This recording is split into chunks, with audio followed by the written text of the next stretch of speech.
A monstrous roar tore through the air like a lion, and a wolf had fused into one brutal nightmare, proving just how ferocious it truly was. And the crew he'd rallied to face him.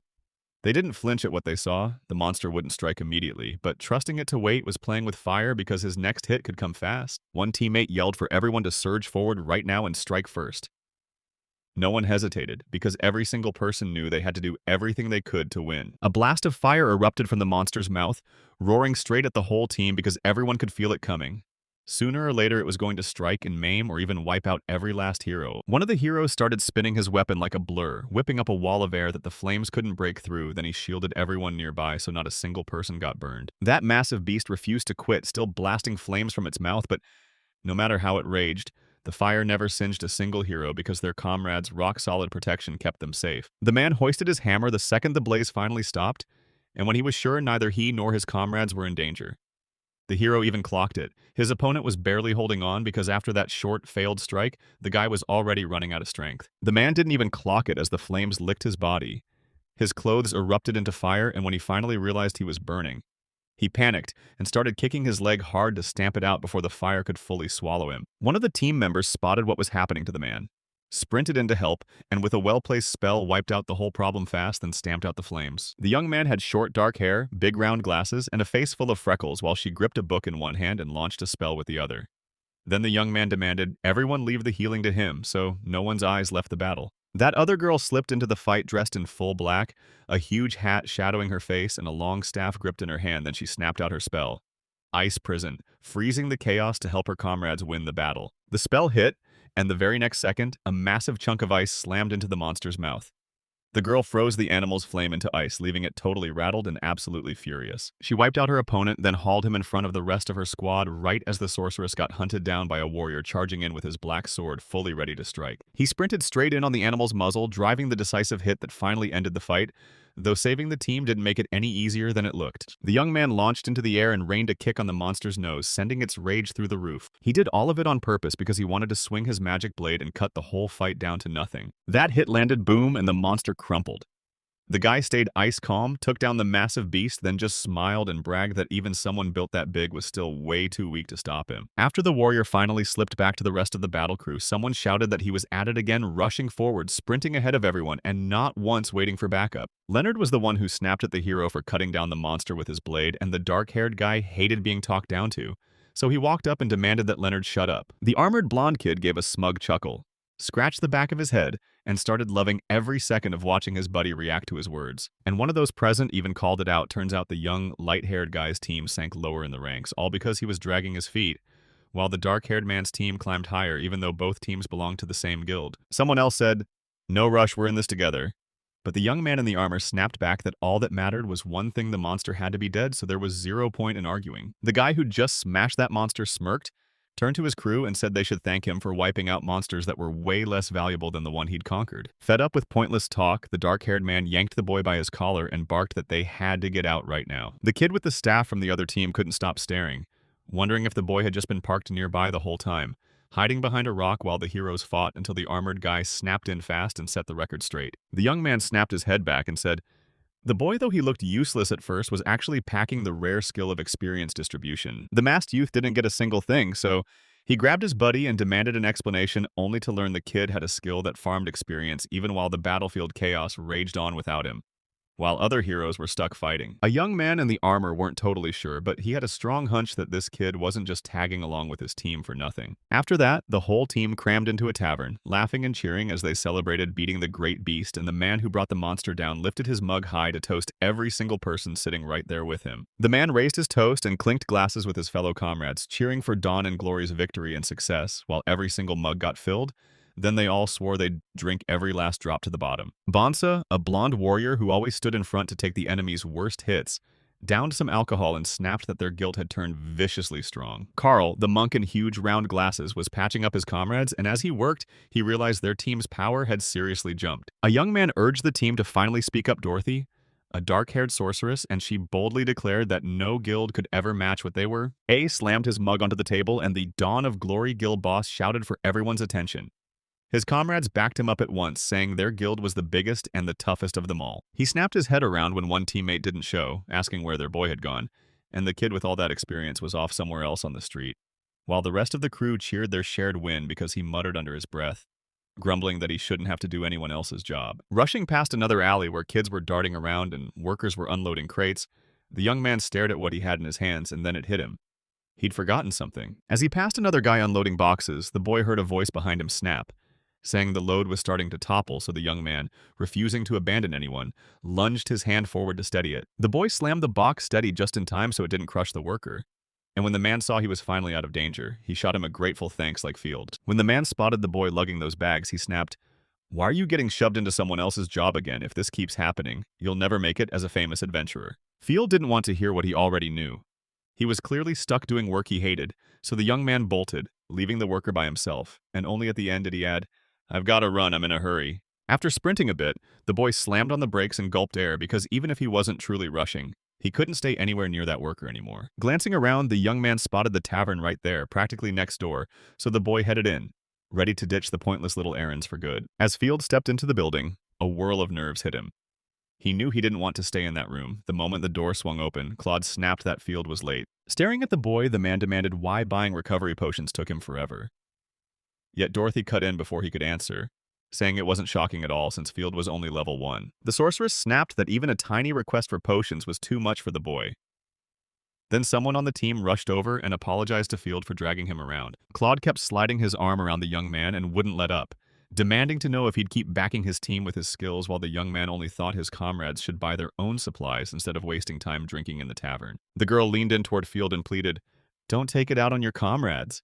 And right after that, Dorothy snapped, "They did the work, so don't you go claiming the materials they got from that monster." Field didn't like the way they were acting, so he backed off from Claude and Dorothy so they wouldn't even touch him, and the girl just laughed like it was funny. Even though his frustration was burning and he desperately wanted to speak up, the boy clenched his words tight, went silent, and stared off into the distance. He decided he didn't want to be around his team anymore, so he stormed out.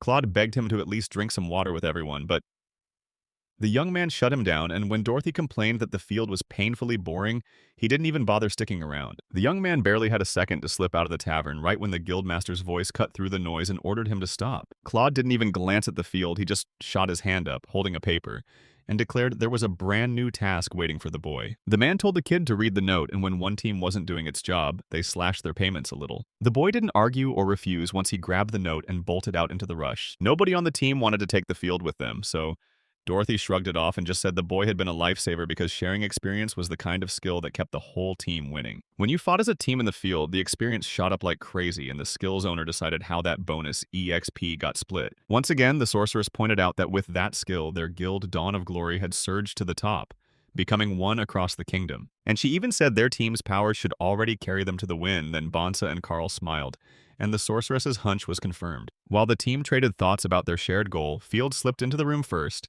lit his lamp, and warned everyone that huge changes were about to hit the guild he belonged to. The boy flopped onto his bed and let out this huge sigh, stuck on what Claude had demanded again.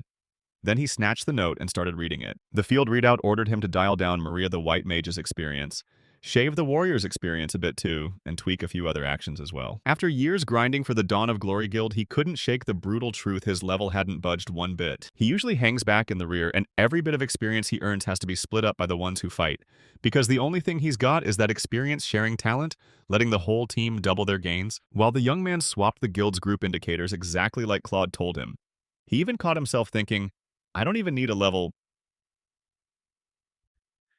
Field even remembered that day back when the guild leader ruffled his hair, asked where he wanted to go, and practically recruited him on the spot, certain his Dawn of Glory crew would rise as the strongest of them all. The boy's eyelids finally fluttered shut, and as he drifted off, he couldn't stop thinking about how he didn't feel like the same kid anymore. The very next day, Field marched up to the guild leader, and when he heard the news, his whole world went numb with shock because he couldn't wrap his head around what was happening to him.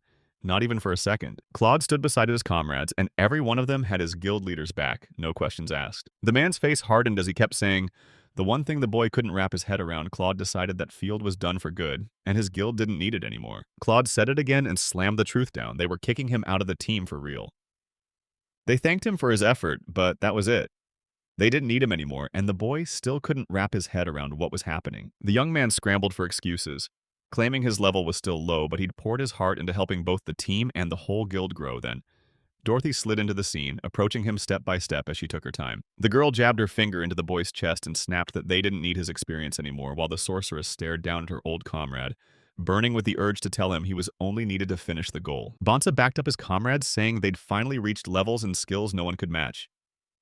Then the guy smiled, and that smile looked straight up terrifying. The warrior knew the boy couldn't fight back at all, so he surged closer to the field just to crush his courage even harder, leaving the young man stunned, because he couldn't argue with men he'd boosted far beyond himself. Bonsa slammed his own punch so hard his veins bulged out on his face. Then he declared, "Our team is already the strongest, so nobody wants to keep that kid." Then Carl finally stepped in, round glasses flashing as he nodded along with his comrades, saying, "The Dawn of Glory Guild didn't need a dead weight like Field." The guild leader snapped back to the young man and demanded, "Do you get it? Every member of Dawn of Glory is high level, so someone low level like you doesn't just stick out, you drag shame onto the whole guild." His former comrades were hyping him up, yet they all basically said, "He's got nothing left, just experience distribution." Because he couldn't swing a sword or use magic, and at that pathetic level, everyone acted like he'd be useless. Field was horrified he couldn't wrap his head around it. After everything he'd done for the team, they treated him like that.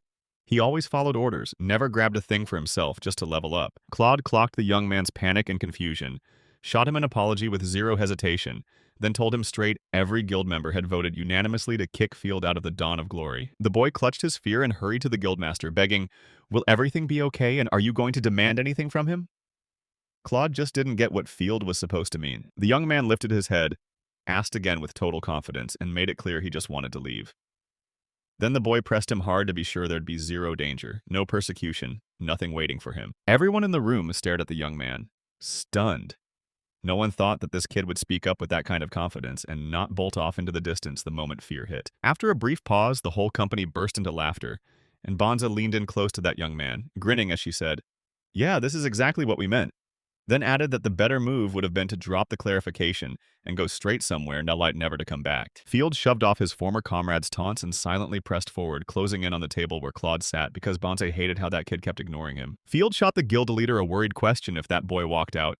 Nobody else could stack any more experience, but the man only smirked, confident he'd explained it all and insisted there'd be no trouble at all. Claude kept telling the boy to just leave, saying the Dawn of Glory Guild was broke and wouldn't fund useless people, but the boy dug in his heels and swore he was ridiculously valuable. The boy snapped that if they ditched field skills to hand out EXP, it wouldn't just slow his training, it would choke the entire guild's growth, and that didn't sit right with the guild leader at all. Fed up with the endless comments and complaints aimed at him, the man snapped and shoved, then threw the field right out of the room. That jolt slammed the boy down the stairs, he thudded hard on his back, then his mouth started wheezing with pain and he couldn't even get up right away. Claude felt zero pity for his old comrade because it was clear the man was only using him, and the guild leader didn't hold back, saying he was sick of the useless noise from someone nobody wanted anymore. Soon the others showed up at the door, and Bonso just smirked like it was entertainment watching the boy's helplessness unfold.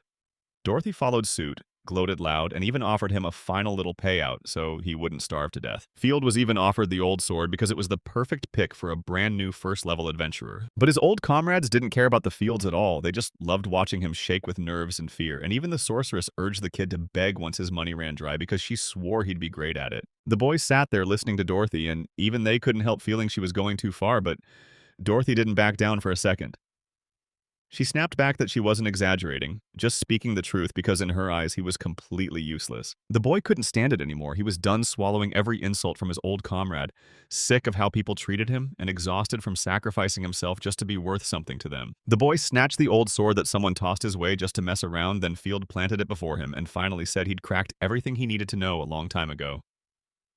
With that, the boy powered up his ability. Bright light windows snapped into view before the young man, trapping memories of everyone he'd helped, and they rained extra points, doubling rewards for whoever leveled up the fastest. Field clenched his left palm and the window started spiderwebbing with cracks, then he snapped, "If Claude, the team, and the guild don't need me anymore, I'll finally do what I should have done the moment I got those stupid orders." Nobody saw it coming. His power didn't just double the experience and split it up in neat portions. It also let him yank every XP from past fights right back for himself. From that day on, once Field got kicked out of the strongest guild Dawn of Glory, he stormed away and then turned around to reclaim everything that was stolen from him years ago. Now he was on a mission to crush his old guild until it was the weakest of all, so every one of his comrades would finally feel the weight of the mistake they made. Back when he was still rocking with the Dawn of Glory Guild, he'd remember that one wild evening. him and his whole crew storming a tavern where the girls slid out stacks of mouth-watering dishes. One of the visitors swore the best thing he'd ever tasted was dragon meat, and that grown man looked like he'd already eaten his way through every dish in the world. So, yeah, you felt you had to trust his judgment. The visitor started gushing, raving that the meat was rich, packed with flavor, and most of all fresh, so unlike anything he'd ever tasted that it was basically meant only for adventurers. And you'd never track something like that down in any ordinary market. When Claude saw how fiercely the boy latched onto his story, he leaned in and asked why it hit him so hard. Field's mouth started watering before he could even stop himself. He jolted awake in the morning, blinked hard, and realized he'd passed out in a tree, tucked in a blanket to stay warm. Then he looked down and saw his level was still climbing. Field stretched, heaved out a heavy breath, and couldn't make sense of that dream where Claude treated him kindly because everything that just happened had rattled him to the core. When he looked up, his level still kept climbing. Deciding to take a stroll to test how fast his level could climb, the boy trudged through the snow only to find the growth kept rolling on without ever stopping. He shoved his pace harder and the level up icons kept exploding, so Field couldn't help but wonder how long this would last because it had been ages.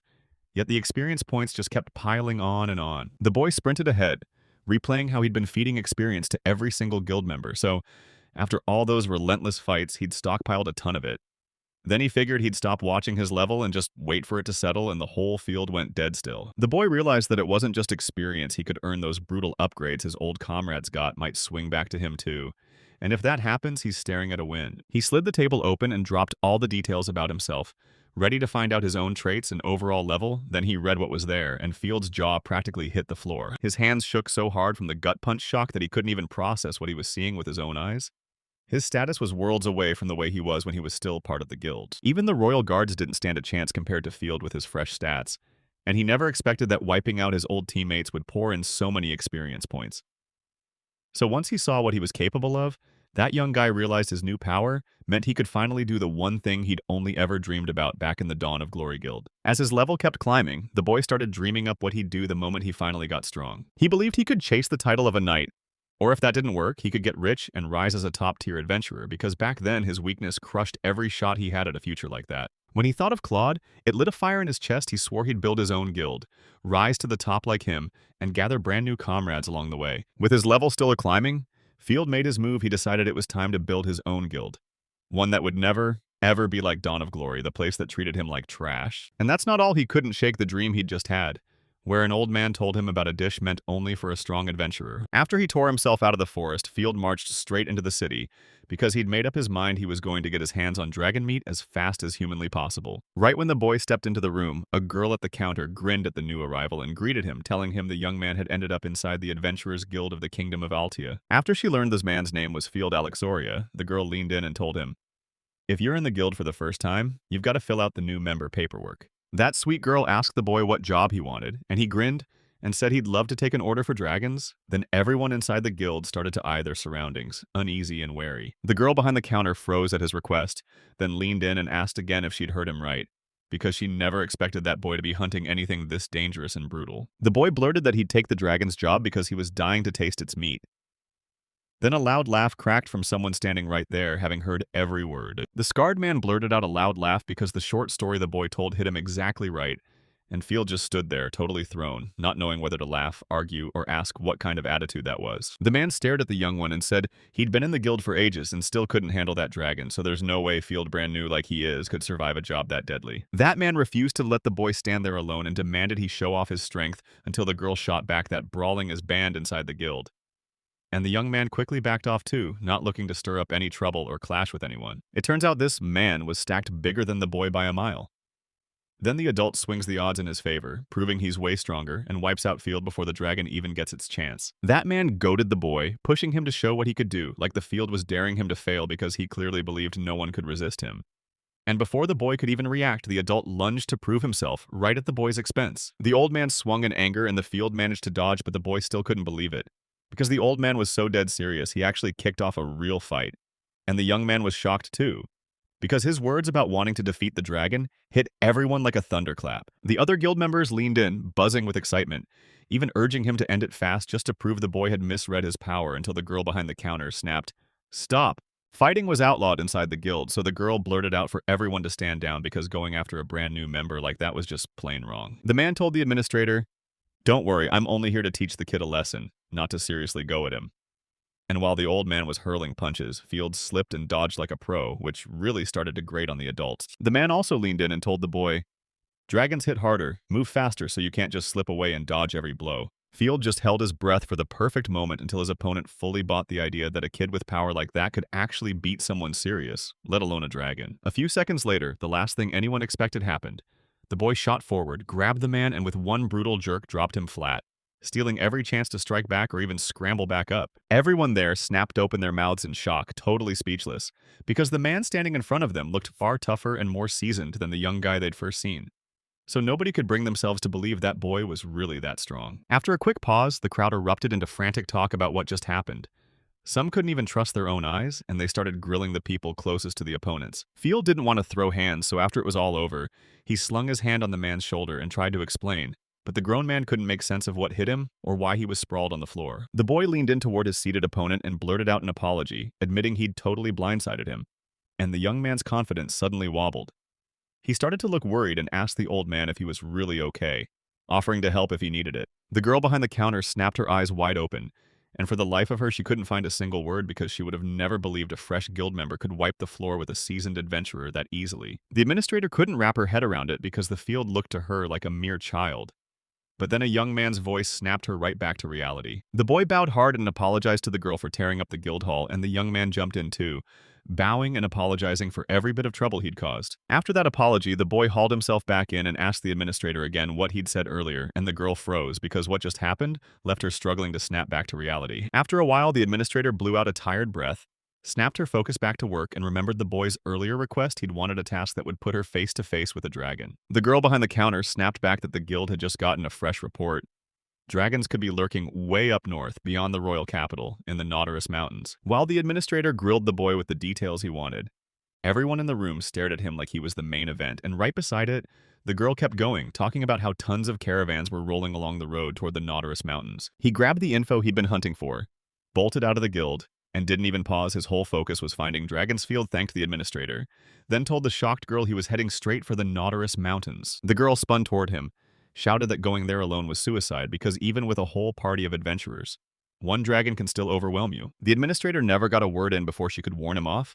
The boy had already bolted from the guild building and disappeared. Right after Field stormed out of the Altia Kingdom Guild, she felt a call coming, so she answered, and the voice on the other end was all in, trying to reach a boy named Field. The receptionist on the call leaned in and said the boy craved dragons, then trekked through the years of Nautilus to wipe them out by himself. She also learned the young man used to belong to the Dawn of Glory Guild, but it lost all its power once he walked away. Then the administrator leaned in and told her, that Field is insanely strong because she'd seen his power with her own eyes. As the boy sprinted farther from his new guild, he grinned like he'd finally escaped, dreaming of a fresh adventure where nobody bossed him around or used him like before, because now he was going to fight on his own. The boy sprinted toward the gate that split the kingdom from the forest, and the young man yanked the attention of everyone around him, shouting that he was headed for the places where dragons lived, while the rest of the people carried on, calm as ever, all around the kingdom. Somewhere else, sword after sword slammed and clashed as their fighters swung hard during training. Bonta leaned against the wall, hands folded over his chest, then Carl slid up beside him and demanded to know who that warrior had brought to them. Bonta told him he'd just stumbled on an insanely capable adventurer,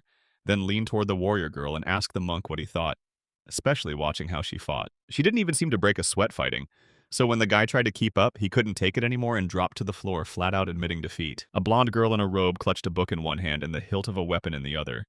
And when the man she beat finally collapsed, he spat that she was a monster because her strength was straight up terrifying. Claude stood nearby and fired off his congratulations to the stranger, praising her like she truly earned that sword title then. The guildmaster, Dawn of Glory, grinned and even clapped for her skill. The mysterious blonde girl didn't buy it at all.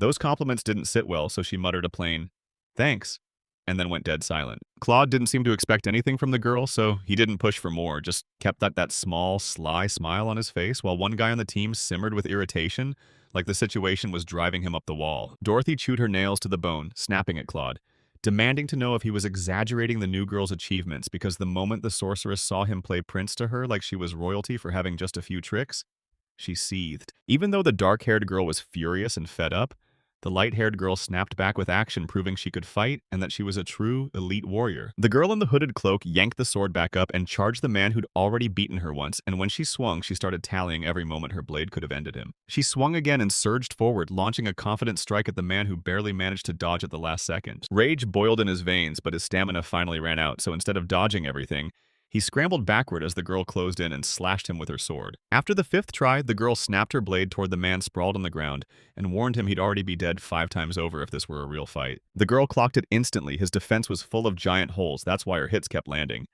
Then the adult snapped out of it, told her to back off, and admitted he'd already lost. Turns out the blonde girl's name was Lunasis.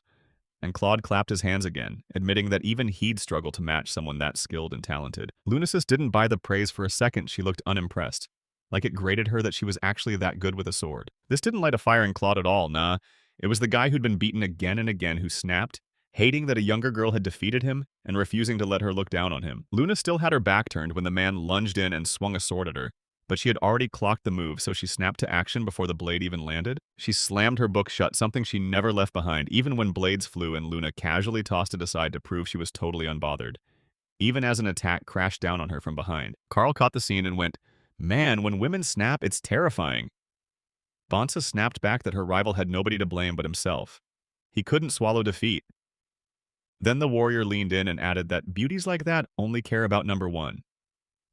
Carl didn't get it, so he asked again how Bonza even decided girls like that were so narcissistic, and Bonza admitted he'd come up with the idea himself. While the friends were busy chatting, Claude leaned in and started talking with Lunasis. Then the blonde girl walked out, and right after that, the guild leader came back. When the Claude guy crept closer, Dorothy demanded what he and Luna had been going on about for so long, and the moment the man answered, he shot her down, insisting there was nothing special about their talk at all. Turns out the blonde girl was quizzing Claude about where Field vanished, and Dorothy's jaw dropped, her nerves spiking, because she had no clue why Luna's sister needed that boy. Claude also admitted he was playing Lanusis like a fool, telling her he was only letting the Field rest for a bit.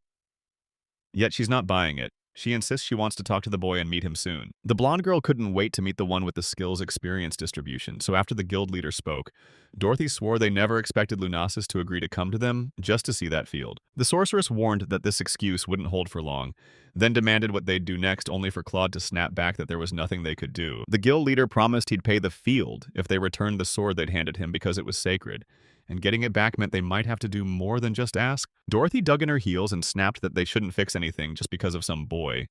And Carl pressed bones, asking if the warrior had ever dared to challenge the sacred sword, only for the man to admit he'd chosen not to. The kid with round glasses frowned, saying the warrior was being way too careful. Then the warrior snapped back, "I just don't trust this weapon. I've got a bad feeling." The monk just couldn't wrap his head around the nasty feeling his companion was talking about.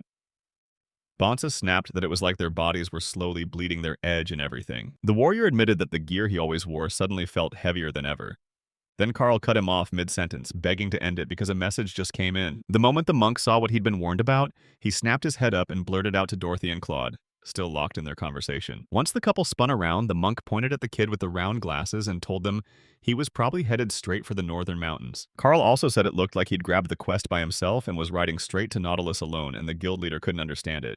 Why would a young guy go there solo when it was that deadly, even for a whole team? After a few seconds of thinking, Claude finally cracked it all, and that's why he managed to freeze the surprise for a while. After a brief pause, Claude burst out laughing and swore he understood it all, while Carl, stunned, couldn't wrap his head around what was happening or why the guild leader was acting so wildly. Claude pointed out that a member of the Dawn of Glory guild, who was sure he'd grown stronger just because the guild hit the top and became famous, had it completely backwards. The guild leader tried to lay out his reasoning to his comrades, saying the boy had been reckless to take that job solo, counting on luck while wildly overestimating his own strength. Even in Claude's plan, deep in his mind, he pictured the boy slipping, tumbling into some hidden gorge when bandits struck, then the young man would die there, never coming back. The Dawn of Glory guild's leader stared ahead, knowing this was the best break the boy could get.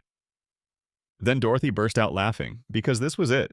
Their one shot to say goodbye to Field for good, since nobody normal would ever march into the mountains alone. Bonsa couldn't stop wondering how they'd handle the Field, but the sorceress snapped back that their guild was still the strongest around, so the girl grinned like trouble, locked in on their shared scheme, and just couldn't wait for it to hit. Claude snapped that they had to track down someone with peaceful powers, someone who could help them without a fight, so they should start hunting right now. The Dawn of Glory guild's boss didn't just want the prep done, he demanded he be there when Field finally got destroyed, because he swore he'd never let the guild face trouble like that again. Dorothy grinned and told him his words were totally heartening, But she still tightened up because the sorceress was insisting she'd go too, right beside the guild leader. Carl said that if Dorothy and Claude showed up together, Field would never get out because they'd shut down his chances to resist, then end him for good. Since both of them were basically the Dawn of Glory Guild's top brass, Claude is a total powerhouse and all-powerful master of magic swords, so skilled and battle-tested that his strength is always at its peak. Dorothy's a powerhouse mage, hands down the greatest in the whole world, so strong that Claude doesn't even come close, because she's got the same kind of raw power plus top-tier skills and abilities that actually matter. The monk couldn't shake the thought of what awaited him out in the field if he ever crossed paths with Claude and Dorothy again. He was certain the young man wouldn't survive because Carl himself had sometimes been terrified of people like them, and now they'd turned even more vicious than before. All right, Claude took it deadly serious. He ordered his crew to hunt down some rough guys and get them on the Dawn of Glory Guild, tasked with scrubbing the trash right off the mountains. Claude went stone cold serious, rallying his team because they were about to pay back their former comrade. No excuses, no mercy. Right then, Lunasis was tucked somewhere in the kingdom, lost in a book because she couldn't help but believe her chance was coming soon to finally meet someone who could distribute experience. Meanwhile, Field was already charging toward the northern mountains, chasing his dream and ready to take on the dragons because after that, he fully expected to finally taste his beloved dish. This time, the Dawn of Glory Guild's leader didn't plan to let the boy off easy. He wouldn't stop until he handled him. Meanwhile, Field was loving the ride, already picturing how soon he'd be digging into a mouth-watering meal. Turns out the guild administrator girl from the kingdom of Altia was right on the road to the mountains. Caravan after caravan started piling up, all funneling through the nearby forest like clockwork. One of the cart owners slammed on the brakes, stared around like he'd lost his mind, not getting why a giant line had formed then. Out of nowhere, someone called to him from behind. Turns out the runner was the very man who'd shouted at the cart owner to get moving right away since the journey was no longer going to work, but the cart man just didn't get a word of it. The guy who approached him clocked the truth right away.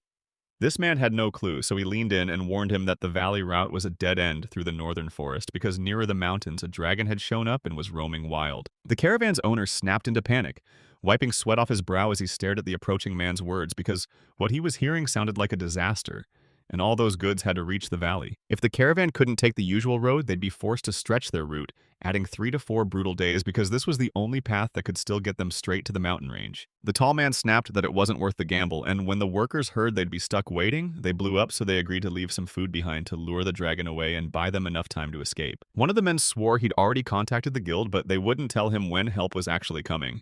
Everyone's hopes were crumbling while Field finally managed to catch up to the standing caravan. When they spotted the young man, they rushed in fast to stop him because ahead lay a dragon. And you can't just walk past it and walk away unhurt. Everyone was baffled that the boy wouldn't listen, and he wasn't about to quit either, so someone guessed he was a brand new adventurer still. Even with the guild sending reinforcements, they never gave a clear arrival time. Field refused to hear the warnings he had to find a way around the road where the dragon had shown up. But he didn't care because he was an adventurer on a mission with one goal to fight that dragon. The caravan's owner stared at the serious boy and anxiety surged in his chest. Then he carefully grabbed the kid by the shoulders to halt him. The tall man said everyone knew the boy was a fresh adventurer, but he couldn't send him out alone because that dragon was huge and terrifying. Field dug in his heels and swore he hadn't lied. He was going straight for the dragon, but the others started crowding in, saying dragons weren't meant for lone heroes, they took a whole team to take down. Trying that alone would have been pure foolishness because one duel could end with a brave hero dead, but the moment the man spotted the boy's sword, he cut him off mid-speech. The caravan master grabbed him by the shoulders again and started shaking him hard, and the young man flinched. He never saw this coming. Then the man clocked the emblem carved into the sacred sword. Turns out that sacred sword emblem wasn't random at all. It flashed his loyalty to the Dawn of Glory Guild, and the guys there nearly lost their minds. Everyone around the caravan owner snapped to attention, then started buzzing about the fields because the Dawn of Glory Guild was still the biggest force in the land, even if that young man hadn't been part of it for ages. After that shocking find, the short man decided the boy was tough as nails and apologized for sounding so sure the kid couldn't take the dragon solo. Yet Field still didn't hate him for a second. The young man got it. Those folks weren't judging him. They were just scared for him because of how he looked. The caravan owner then swore they were hauling food, medicine, and clothes to people who were starving for supplies, so the caravan couldn't afford to fall behind schedule. The short man caught on that this route was their lifeline. Maybe the caravan could dodge that deadly stretch and not waste another 3 or 4 days. The caravan master grabbed Phil's attention and demanded he handle the dragon any way it took, then get that caravan to its destination fast. Phil didn't joke around, so he swore he'd do whatever it took. The young man didn't waste a second. He bolted ahead to keep his promise and rush supplies to the people who needed them most. The caravan's owner watched the boy march off and prayed nothing bad would happen to him because if he could handle the dragon and clear the road, the carts could finally roll through. Right after that, a stranger showed up at the caravan man's side and the adult instantly figured it was the traveler's friend, the same guy who'd reached out to him earlier. Turns out Claude had popped up right in front of the caravan master, with Dorothy right behind him, and the short man snapped that the boy had already bolted and was scrambling up the forest road just moments ago. Elsewhere in that same forest, birds wheeled through the sky, gliding carefree just above the treetops. Not every bird got to soar in peace. Some of them ended up as dinner for the dragon that had just moved into the forest. Field finally made it to his target, and then he saw it. The dragon was right on him, but the young man didn't rush into the fight because even with his new strength and a huge level boost, he still wasn't all-powerful. With a quick ability read, the boy froze because the dragon in front of him wasn't just any beast. It was a top-tier red dragon. Gripping his hill sword tight, Field stared his future enemy down and declared that this was the monster that had been choking the road, blocking the caravans from crossing the forest to deliver food to the people on time. The dragon clocked it. This wasn't some ordinary kid, and instead of lunging or snapping him up like the birds overhead, it just stared at him, weighing its move. The dragon kept staring at the boy like it was daring him to make a move. Still no roar, no fire, and that silence left the boy totally baffled. After a while, the monster suddenly changed course and spun around Field. Just couldn't wrap his head around it. Why wouldn't the dragon strike him right away? Tear him apart like the other monsters he'd watched do. After the dragon spun away from the boy, Field leaned in and asked like the monster might actually talk why it was backing off, acting like it wanted to dodge any clash with a possible rival. The young man never saw it coming because the dragon wasn't just attacking.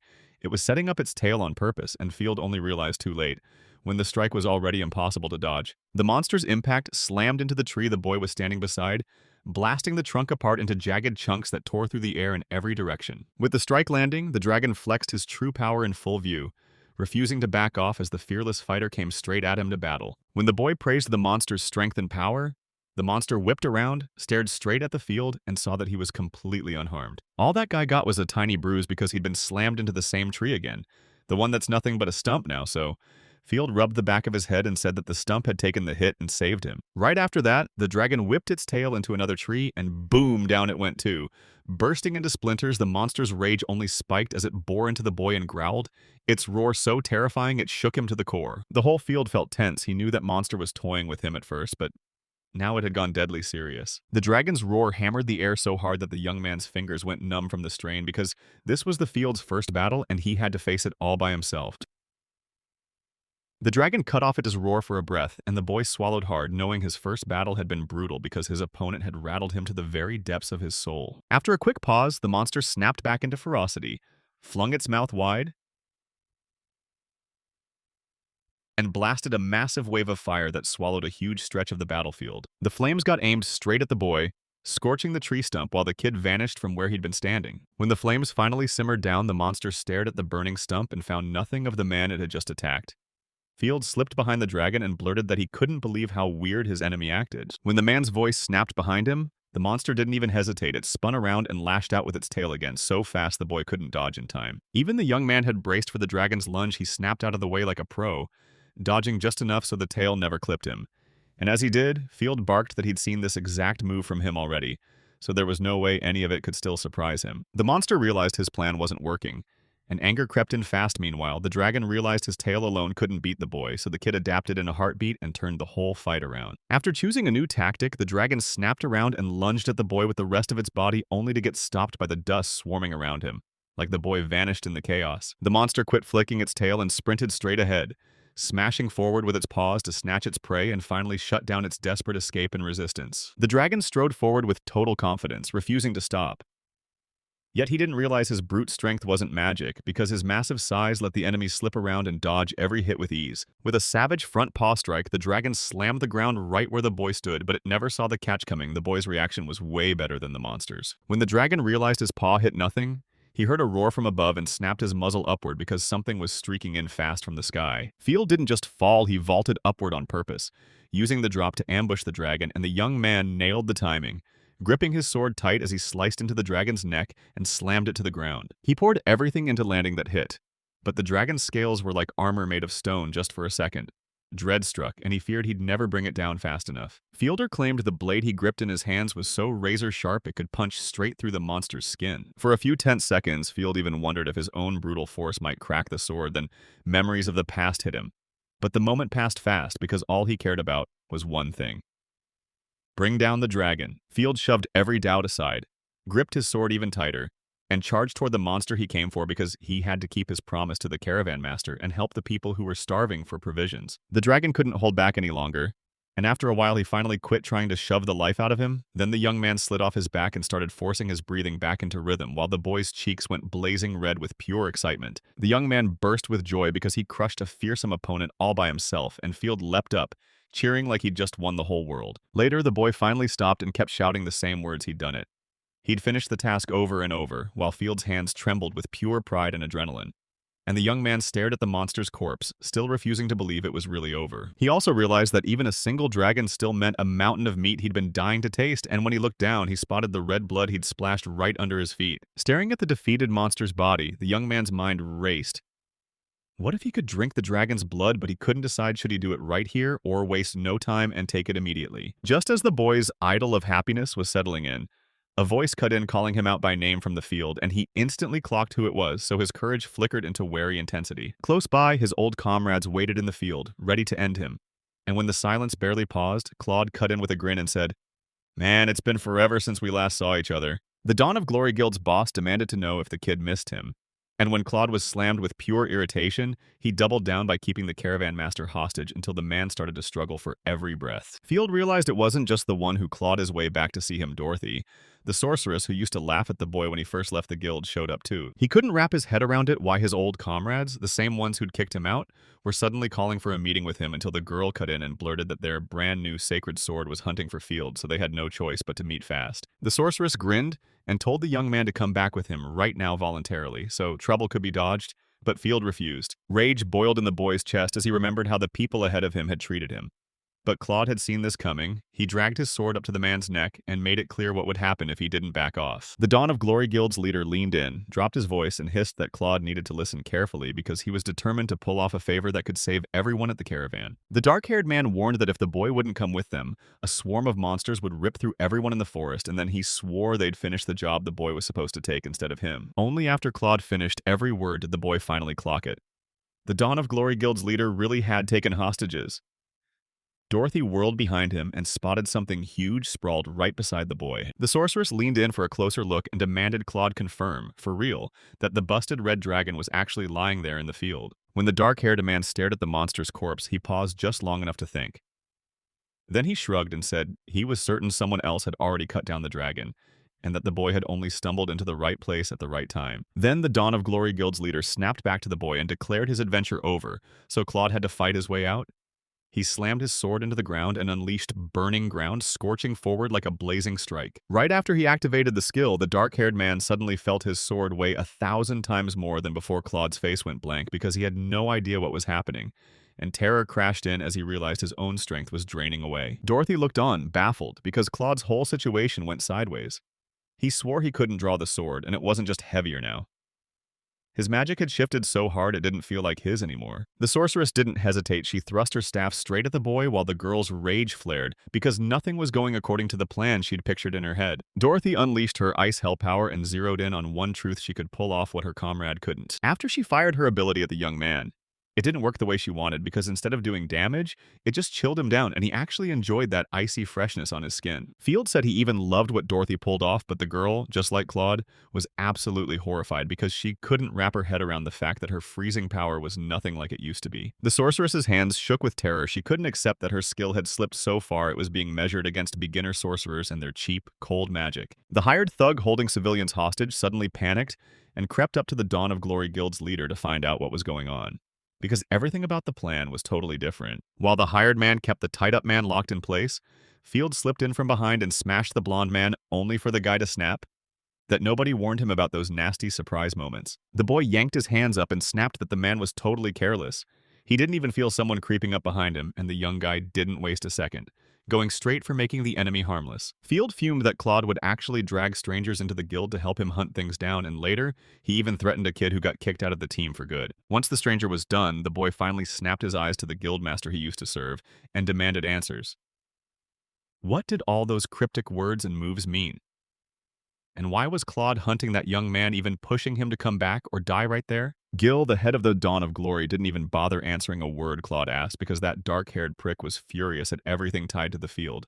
knowing Claude never once saw him as an equal. He didn't wait around for the perfect moment. Raw emotion hit him like a wave, and he sprinted straight at the guy who was insulting him. Field didn't freeze up. He spotted a Claude runner charging him with a sword and instantly knew exactly what to do, even while he desperately wanted answers to his questions and hoped to avoid the fight. That dark-haired young man threw everything he had into escape because he couldn't take the brutal mistreatment and cold disdain aimed at him anymore, not from the very people he once bowed to, respected, and actually listened to. Dorothy sprinted straight to the head of the Dawn of Glory Guild, panic blazing as she rushed to check he was okay. The sorceress tried to soothe her hurting comrade, but he didn't expect to get shoved away like that, while Field decided right then he was done getting involved with Claude, Dorothy, or anyone tied to the Dawn of Glory Guild. The guildmaster never blacked out, so he heard every word the kid was whispering as he crept closer and closer. Ever since they booted him from the guild, Field stopped acting like he was terrified. Now his eyes were steady and bold, and he swore he'd try to bury every tie that still linked him to his old teammates. She snapped shut the whole conversation because she wasn't ready for the shock that the boy everyone labeled weak could finally fight back. The sorceress sprang to her feet and told Claude, "We're out of here now." The forest plant had blown up in their faces, so they had to scramble fast to invent a new way to take down this fresh field. With one of her spells, Dorothy Claude right beside her made the choice to move to a new place where that dust rose had been. And as they arrived, the boy instantly threw his hands over his face. Then smoke surged right where his old comrade stood, blocking Field's view and leaving him completely clueless about what the Dawn of Glory Guild was going through. As the dark-haired kid waited for the smoke to thin and the dust to fall, he realized the only people still standing nearby were the boy's old comrades taken hostage. Field blinked in shock. He never figured Dorothy could just bolt like that with cloth this tough and right. Then, the men on the ground started coughing hard, yanking him out of his thoughts. The boy hurried up to the caravan's owner and the man beside him, blurting out if they were okay and if anyone was hurt. Then the adults assured him they were fine, though you could tell they were still shaken by what just happened. The boy's nerves were shot through his whole body. He couldn't even figure out what his old comrades wanted from him. And when those men thanked him for saving them, Field snapped with blame, swearing it was his fault because Claude and Dorothy had come here looking for him. The caravan owner clocked it right away. This kid had slain the dragon solo, no backup at all. Then he added that monsters usually get hauled into the city to be sold for raw parts, and with just one boy, that kind of job would be brutal. To thank the young man, the caravan master even offered to take one of his carts and haul the monster's carcass into it, but the boy refused, insisting he had something else to do first. Not long after that, the man was crouched by a crackling fire, roasting meat and bragging that, yeah, dragons were deadly, but their horns and organs healed. Their skin turned into top-notch armor, their claws became deadly weapons, and even their meat was treated like a rare delicacy. Travelers even swear by a saying, "A dragon's got nothing that isn't useful," so the caravan owner leaned in and asked the boy, "You won't regret sharing something this valuable with someone." The Field wasn't greedy at all. He just watched the man cook and said there was no way he'd even get to eat.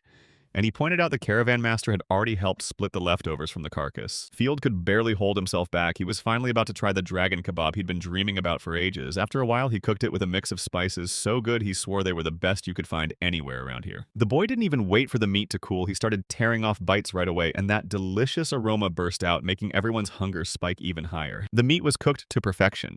Like the caravan owner lived at the stove, tender enough to chew with ease, yet firm enough to feel just right. That sweet, luscious sauce clung to the meat so hard that when the boy took a bite, it slid right off the edge and the meat's light, spicy kick made his tongue tingle with a little spark. The caravan master turned to his savior and asked if he even liked dragon meat. And the boy lit up, saying it was the best thing he'd ever tasted in his whole life, just like the tavern visitor and battle-hardened adventurer had promised. The men cheered their savior, handing him drinks and food, and Field finally exhaled because his hard work wasn't invisible anymore. While the Field was celebrating his victory over the dragon, Claude, who'd been shut down by his former boy who obeyed every order, was seething with rage, completely stuck on what to do next to fix it. When Field stormed back to the guild where the boy had first taken the dragon hunting quest, he slammed the dragon's horn onto the table, and the shock hit the girl who ran the place, then spread to every guild member who'd been there long before the boy. Meanwhile, in Altia's palace, the old king lounged on his throne as the guild, Dawn of Glory, came calling, and though his face stayed calm, you could tell he wasn't buying a single word they were saying. Claude Glamatic, the guild's leader, and all his comrades dipped their heads to the old man, while everyone in the crowd bowed and shut their eyes. Respect first, then a surge of excitement for what the kingdom's head was about to do. Seeing everyone with their heads bowed, the ruler snapped that he'd called them to the palace because he had a handful of burning questions he needed answered right now. The king heard the other day that a dragon had been wiped out in the streets of Nautilus, and the merchants there were furious, saying the guild and their buddies hauled them off, trapped them, and kept them hostage for a while. Lunasis was dying to know what was going on, because she had no clue what had just happened. Then the king revealed the real twist. A young man stepped in and somehow freed the merchants who'd been trapped. The kingdom's ruler demanded answers, and Claude the guild leader shot back that the whole mess was flat out disappointing, with the dark-haired man picking every word like it could bite. He knew exactly who he was facing. The king didn't get a word of what Claude was saying, so the guild leader snapped in fast, saying how Dawn of Glory had always bragged as the best in the whole kingdom. But now the game had shifted. Just a little. Claude lied because the so-called strongest guild didn't just bend the truth to frame Dawn of Glory with deception, and it wasn't something one of his guild members planned either. Dorothy wouldn't dare lift her head or even open her eyes, shaking with nerves as she tried to cope with the fact that Claude seemed totally unbothered. Altia Kingdom demanded, "Tell me, did the Dawn of Glory Guild have anything to do with that last incident?" And Cloud shot back, "No way, we've all been stuck in the council chamber for days, and the king trusts what we're saying." The Lord of Altia warned that anyone who commits evil under the banner of the Dawn of Glory Guild is a grave threat because this kind of trouble won't stay contained, and it'll stain the name of the strongest guild for good. The king also admitted he'd heard the guild members were insanely skilled. But lately, Claude had been slamming the door on tons of would-be recruits. None of them made the cut. The Lord of Altia said he'd need to pull in strong candidates too.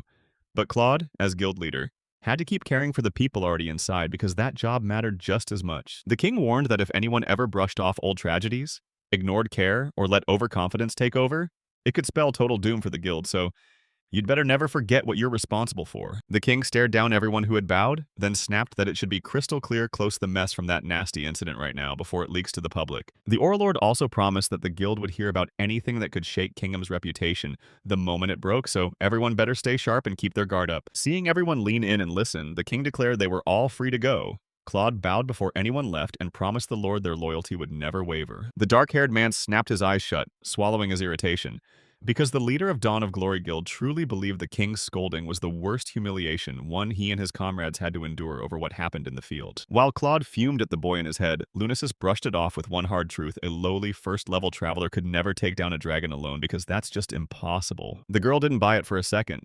There's no way he could have leveled up that fast. Not when he'd only just been kicked out of Dawn of Glory, and Lunasis had no clue how something like that could have happened. While the guild's folks who'd come before were busy at the king's reception, the kid finally wrapped his hands around a steaming cup of hot tea.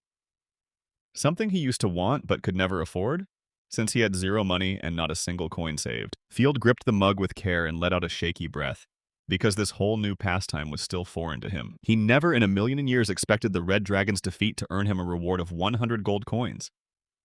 So when the girl at the guild shoved a bag of money into his hands, the young man hesitated, baffled, before grabbing it for himself. Field had never laid eyes on that much money before, and now it was finally all his, all to himself.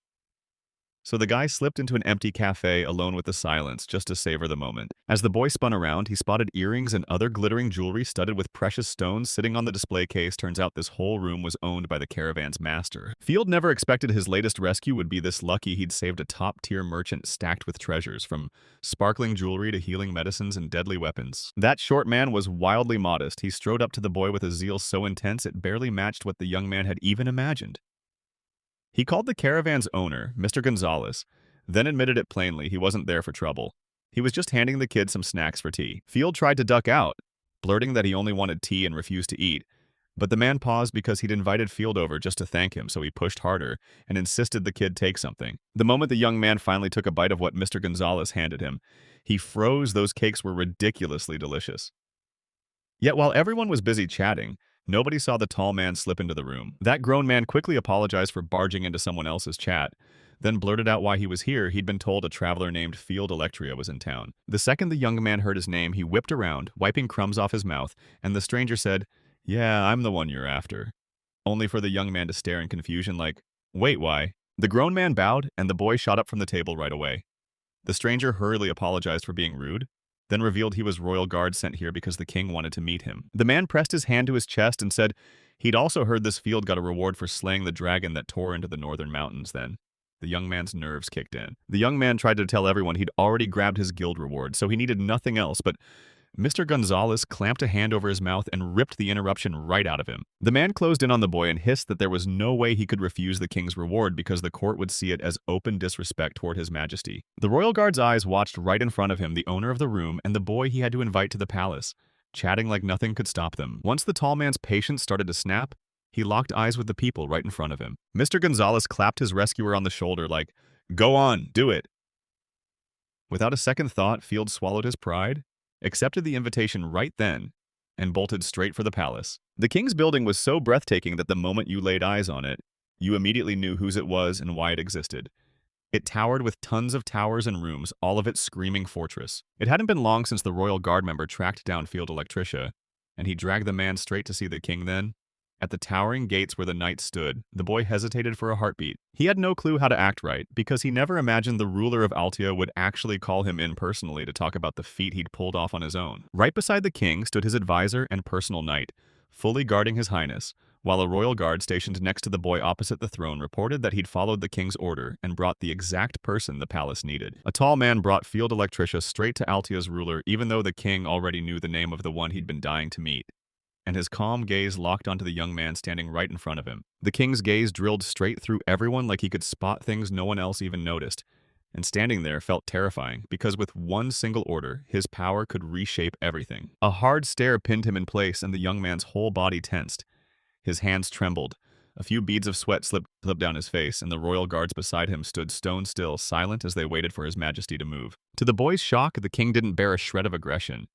He even let out a calm breath and told him he was thrilled to finally meet the traveler who'd crushed the red dragon. The boy snapped into a bow and blurted that meeting the king for the first time was the greatest honor of his life.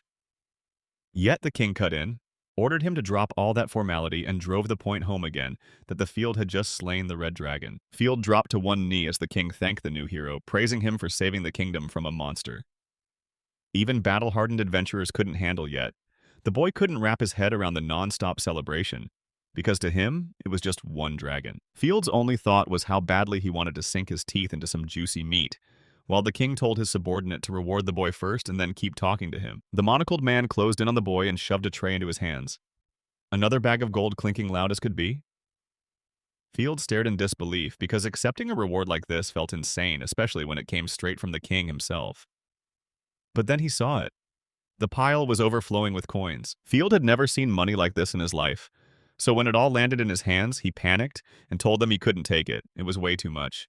But the king wouldn't back down. He kept insisting on making the hero rich. His majesty even promised more. He'd shower the young man with gold, then hand over a slice of his own territory too, so that the land could rise to lordship and the young man could live right near the royal palace. The boy flashed a confused smile and scratched his head, insisting the king was probably just messing around until he locked eyes with his majesty and realized, with a jolt, that the ruler meant every word. Field stalled for a heartbeat, scrambling for the right words to finally tell exactly what he was thinking and feeling. The young man stared straight at the king and blurted, "Of course I'm grateful for the offer."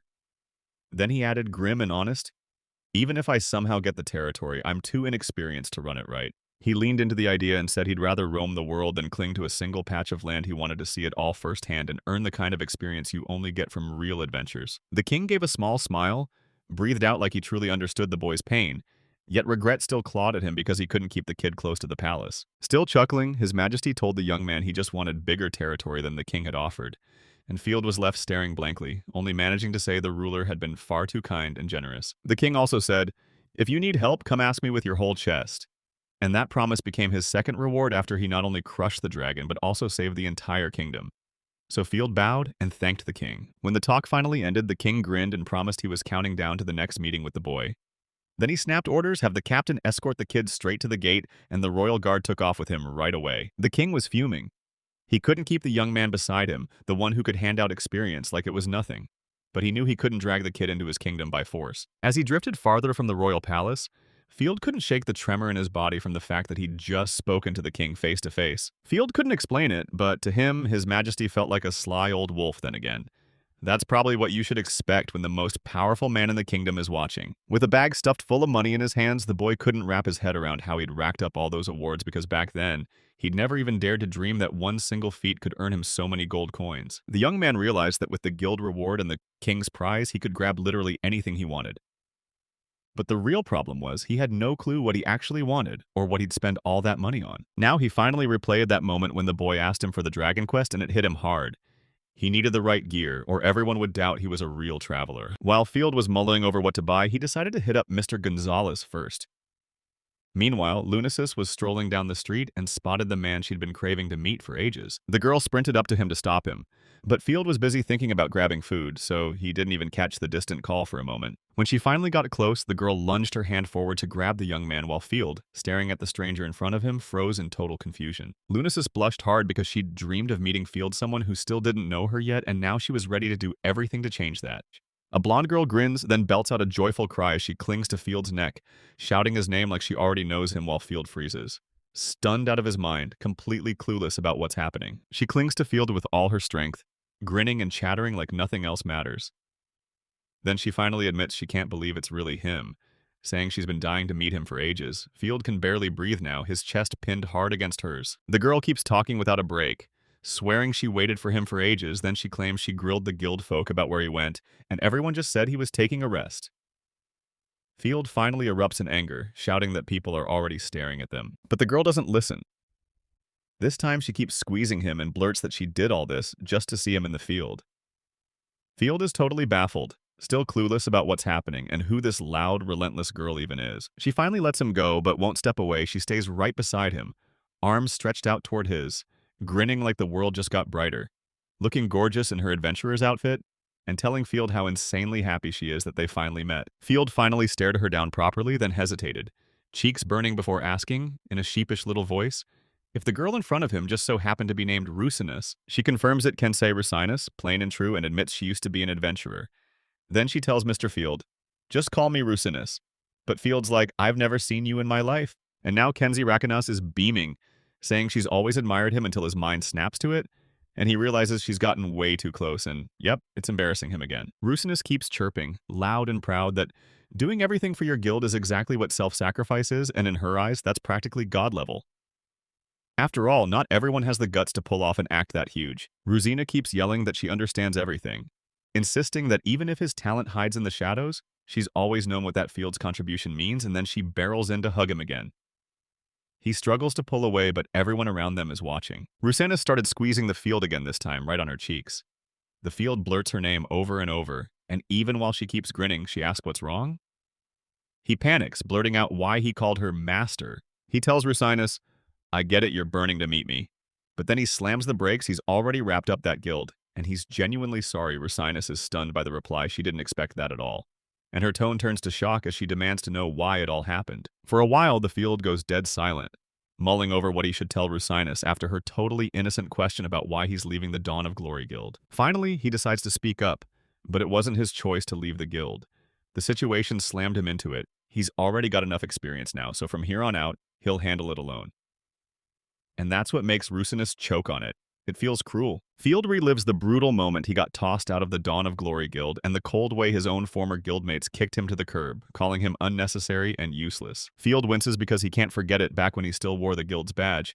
He tried giving his past fellow adventurers advice, but right after he got expelled, it did nothing. Next thing you know, Field rubs the back of his head, laughs awkwardly, and tells Rusinus, standing right beside him, that basically he's finally doing things on his own now. Then he blurts that he's got stuff to handle right now, so yeah, these are his plans for the near future. Turns to leave, and the second he does, we immediately hear him get stopped because someone calls out to him. Yanking Field's hands in his grip, Rusinus demands if it's really true.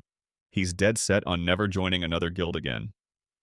Field hesitates for a split second, then admits it's exactly that. Still clutching the embarrassed Field's hands, Rusina beams and tells him it's wonderful. Her excitement is so intense her hands are trembling in hers. Rusinus stares straight into Field's eyes and snaps that she wants nothing, absolutely nothing to do with that adventurer's guild, especially if Field's in charge. Right then, the serious mask finally slipped. Still gripping his hands in hers, Rusinus snapped his name out loud and boldly pushed the idea, let's team up. Field stared back in shock, completely speechless. Kenzie Rusinus locks eyes with the Field, and right in that tense silence, she's staring at him like she's daring him to answer because her wild proposal is impulsive, but you can tell she just might mean it, even if it feels a little off. Field stares at her, completely thrown off. He has zero clue what Rusinus wants, that loud, gorgeous girl who hit him out of nowhere like lightning. The scene jumps to the guild Dawn of Glory. Right as loud outrage bursts out, someone from the guild is plotting to leave Dawn of Glory. Rusina's gone? She's leaving. Guildmaster Claude screams that he dumped a fortune to get her into the guild, and if she's wondering what's going on in that castle, she better know nothing was ever as it seemed. But if Mr. Field isn't there, then Rusina doesn't need the guild at all. Rusina throws out a blazing apology for not telling the guild leader about this from the start. Then vows she'll return every coin they gave her for signing the contract, turns on her heel, and storms out, while the leader scrambles to stop her, shouting as she leaves and failing. Guildmaster Claude erupts in rage and shouts like a storm.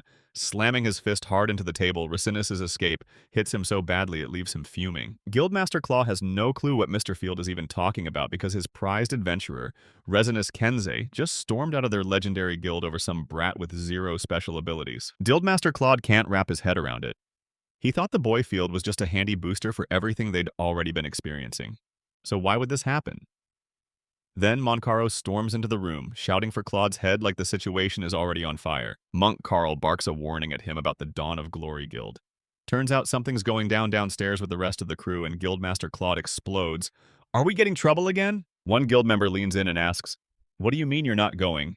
And the other snaps back, "I told you yesterday I'm not touching that dangerous quest."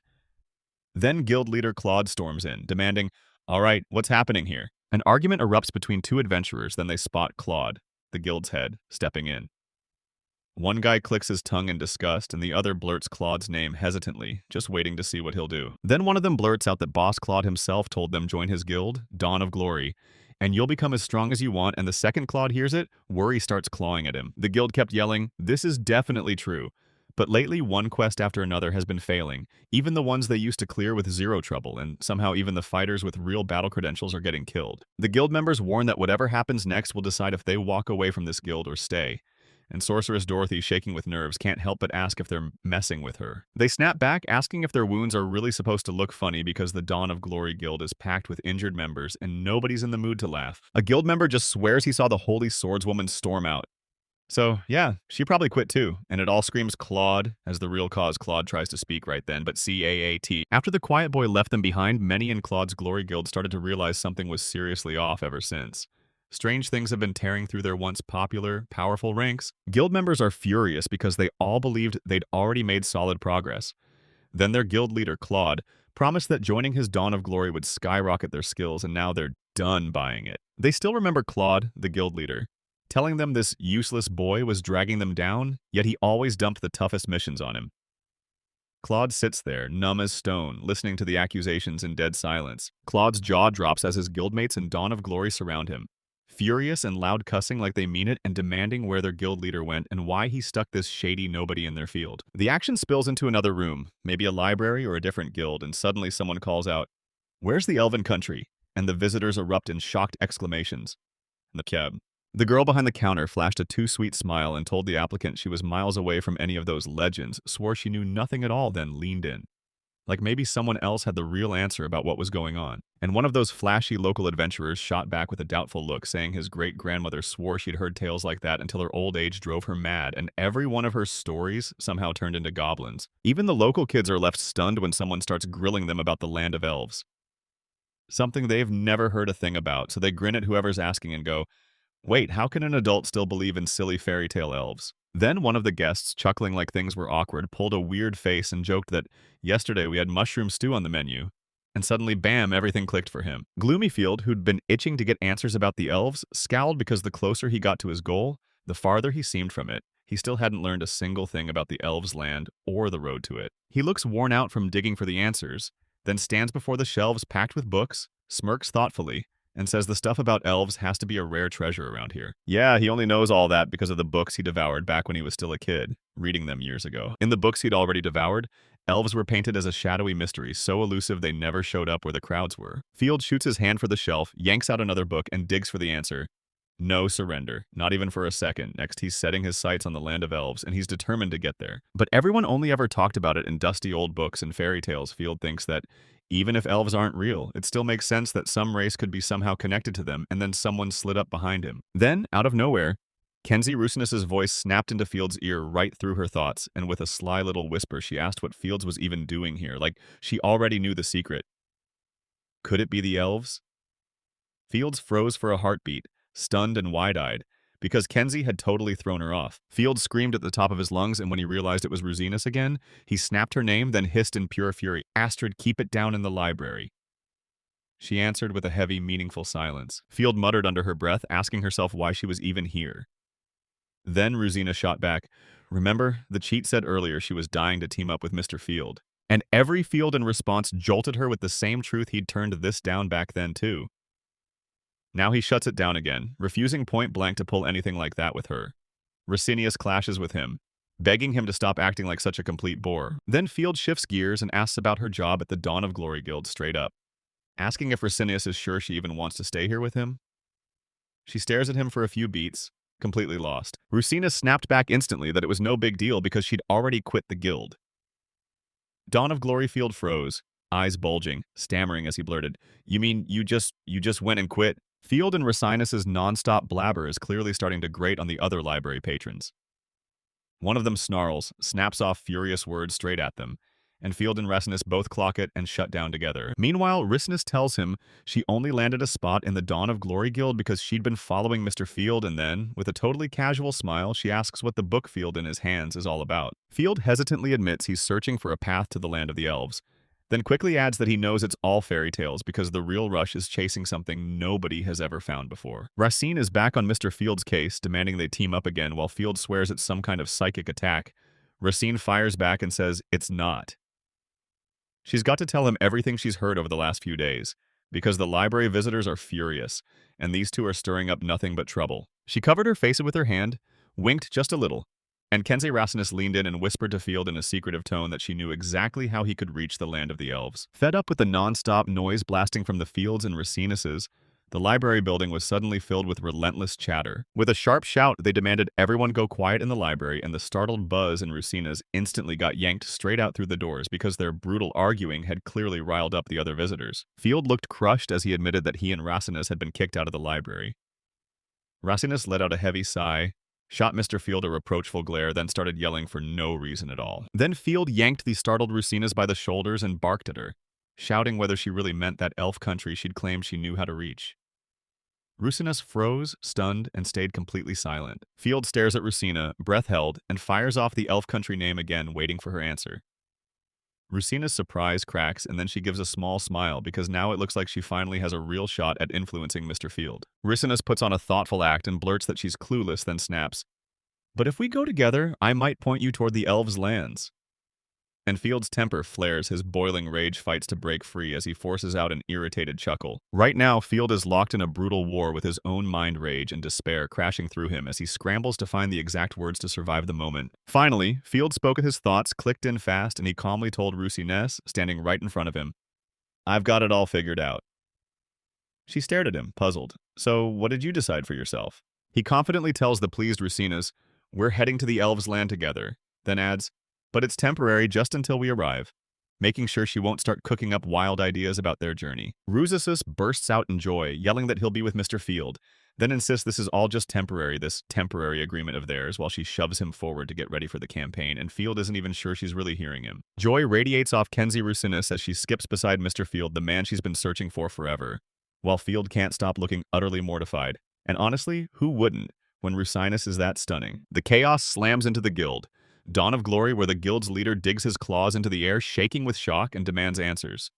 "Wait, are you really permanently banning everything the guild does?" A gloomy man in uniform coldly tells Claude, the guild's head, that he's got official proof in hand, black and white. It says every move for Dawn of Glory is banned for good. That gloomy man snapped that the king was furious and deeply worried about what had erupted right after guild leader Claude's words, so the king ordered his people to go after every violator who was poisoning his name with lies. When the talk finally ended, the gloomy man brushed past and told the guild boss Claude that once this mess was settled, they'd all go back to their real lives because that's all he could say. Claude shot after him, yelling for him to wait. But the man's eyes screamed disbelief, like he refused to accept any of this was even happening. Claude presses the gloomy man for what they do next, but he has no answer, because even if they scrape through this collapse, their supplies won't last forever. Still, it doesn't matter to him. His Majesty's word is absolute, and he tells Claude exactly what he's ordered. That gloomy man leaned in and warned that if any illegal activity ever crawled out of the Dawn of Glory Guild, the punishments would get even harsher. Maybe the whole guild would get wiped off the map entirely. As he walked away, the gloomy man warned them that nobody was stopping them from splitting up because if the real problem was just surviving, The capital was short on janitors, and they could jump in to distribute rations and give their country a huge lifeline. The gloomy man snaps out a goodbye and storms off, and Guildmaster Claude just freezes in silent shock, replaying every word he'd said. Claude, the guild leader, explodes with fury and hurls something at the door. Fragments flies scatter everywhere. He blasts out loud curses at the gloomy guy who just left, still stunned, still wondering if they're really messing with him and his guild. Claude lets out a full-on frenzy of shouts, roaring that the Dawn of Glory is the best guild in the kingdom, so everyone had better hear it. Then the guild leader's rage keeps climbing as he yells that this move is basically them shooting themselves in the foot. Claude keeps unleashing curses, totally clueless how everything spiraled like this. Then they shove out the useless field and bring in a holy sword, and it should have been the start of something great. But disaster strikes, and the sorceress Dorothy and the monk Carl step in, begging him to finally calm down. Everything led to this Guildmaster Claude not even watching where he was going, crumpled to his knees from sheer exhaustion while Astarothi the sorceress and monk Carl, along with the rest of the Dawn of Glory Guild, surged in, tight, breathless, and waiting for what came next. In the big hall, the Dawn of Glory Guild piled into a massive crowd, and when they finally got to Claude, the guild leader, they told him one thing: someone just overheard his whole conversation with that gloomy guy, and Claude's crew stood there stunned, completely lost, like they never saw that coming. Claude believes he can't hit the reset button because he still has friends. He blurts out an apology to every adventurer, then insists that his awful look doesn't mean the end. Everything will be fine.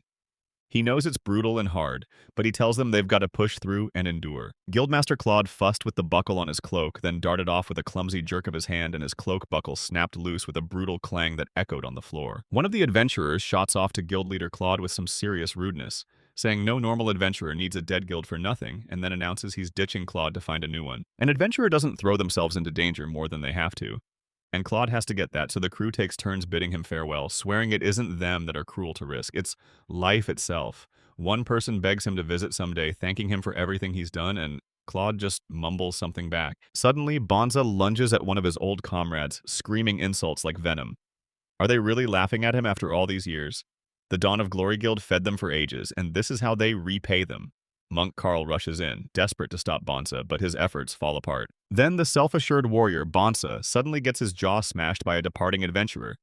Bonza freezes in pure shock because he never saw a single blow knocking him out coming. Bonza rockets towards the window and smacks the wall with a thunderous boom because the adventurer who'd just been talking about switching guilds hit him with an insane wallop, sending the healthy Bonza flying way too far. The calm man who'd been hiding him casually flicks his hand at everyone still stuck in the hall, shrugs off the whole moment, tells Claude the old guild leader goodbye without a care, and vanishes from the Dawn of Glory Guild. Claude, the guild's boss, just froze in a daze and stared as the man walked out, and then Monk Carl burst forward. He demanded to know if Mr. Bones was okay, shocked beyond belief that he got knocked out cold with a single hit. Once the great warrior Bonza, now he looks absolutely pathetic. Real tears pour from his eyes, his face contorts from the hit, and he lets out a loud, raw scream, "It hurts!" Bonsai doesn't seem shocked at all. Nobody smacks him with blows like that for no reason, and that alone tells him something's off. Totally wrong rage and fear spill out as he keeps screaming and crying, and his mother's name slips out mid-ramble. Monk Carl races to soothe the sobbing ex-warrior Bonsu, and swears he'll set everything right using his medical skills. He presses his hands in precise passes and waits for his power to finally kick in. Then Monk Carl erupts and screams his magic won't work, and not even a single wound will heal, while Guildmaster Claude realizes, day after day, that everything's coming apart. And Monk Carl finally hesitates, then calls out his name. Monk Carl breaks down in tears and tells the guild's leader that his healing magic and every last bit of his power has vanished completely. He's in full shock, eyes streaming, begging to understand what happened and why, with nothing left in him. Guildmaster Claude goes pale, screaming inside his mind as he realizes his guild, Dawn of Glory, has just fallen apart, and he can't make heads or tails of how something this brutal even happened. Then the action barrels into the field somewhere on the road. Toward the land of elves, he confidently clashes gigantic, wolf-like monsters and even forgets his old guildmates from the Dawn of Glory. Deep in the forest, that clearing had just been rocked by a brutal clash with massive wolves. Then he finally snapped still, glaring at them like a warning, and the wolves immediately started trembling from pure fear. Terrified of becoming field prey, the wolves thunder off with furious barking. Suddenly done with attacking him, now all they want is to live. Fields let out a contemptuous snort at the fleeing opponents, then said flat out that the beasts who attacked him were fighting wolves. He jerked his head up, stunned, and demanded, "Wait, is it true the elves' kingdom is out here in the middle of nowhere? There isn't even a road." Then he shot a question at Rasanus. "So, how did you even learn where it is? Did you really know the way to the elves' country?" He remembers her non-stop chatter on that hike, how she scolded him for underestimating battle wolves, especially the great one. And even with his loner grit and stubborn tenacity, when they finally spot a spring and she begs to wash together, he shuts it down. On their way to the Elves' Land, Field couldn't shake the feeling that Rusinus already knew all about it for ages. Then, out of nowhere, something snapped out from the forest thicket and Field's ears shot up like a trigger. He clearly heard something from the spring where Rusinus was bathing. And the moment it hit his ears, he snapped his head toward the sound and charged over to investigate. Rusinus burst onto the field while everyone else, clueless and relaxed, kept swimming because the bathing Kensei's weapon still sat on the shore, and that's exactly why the situation turned deadly fast. Field is going to shield her. He yanked his sword free, blared her name at the top of his lungs, and shouted a warning as one of the battle wolves charged straight for her. Then Rusinus whipped around to meet the danger head-on. No hint of fear on her face, dropping into a fighting stance and ready to smash back the battle wolf's attack. Rusinus swings without hesitation. One of her fighting skills connects with the attacking warwolf, clean and crushing, and the impact blast ripples through the air as the wolf's eyes go wide and he gasps at the sheer power of her hit. Field's jaw drops, eyes bulging as he hides behind a tree. Staring at Rusina in total silence, he never saw it coming that a naked girl could smash a massive fighting wolf to pieces with nothing but her bare hands. He'd barely slipped Rusinus's punch, and now he's standing a little farther back, staring at her still rattled, completely frozen, because the prey he's always hunted has never once acted this bold. Rusinus glares at his own work, then turns to the fighting wolf he just tossed aside and asks, with a gloomy edge, if she wants to play some more. That battle wolf, undefeated in attacks every single time, got slammed by a first real loss and pure frustration nearly cracked him into tears. The wolf bolts away, and when it comes back into view, it greets Field with pure joy, no shame at all. Field flushes, asks if Mr. Field decided to keep her company, and then admits the truth he doesn't want to swim. He only came because he thought she was in danger. Rusinus practically melts with joy at how much he's worried for her, and her smile only grows. She tells him this is exactly what happened. Then laughs softly because Mr. Field was so genuinely frantic about her, making it clear he's really a kind-hearted person. Rusinus again begged Field to join her in swimming, but maybe he isn't into her, so maybe he's dodging it on purpose. Then she warned that if those other girls ever heard what he said about saving, they'd swarm him and pounce for real. But she's still not confident at all.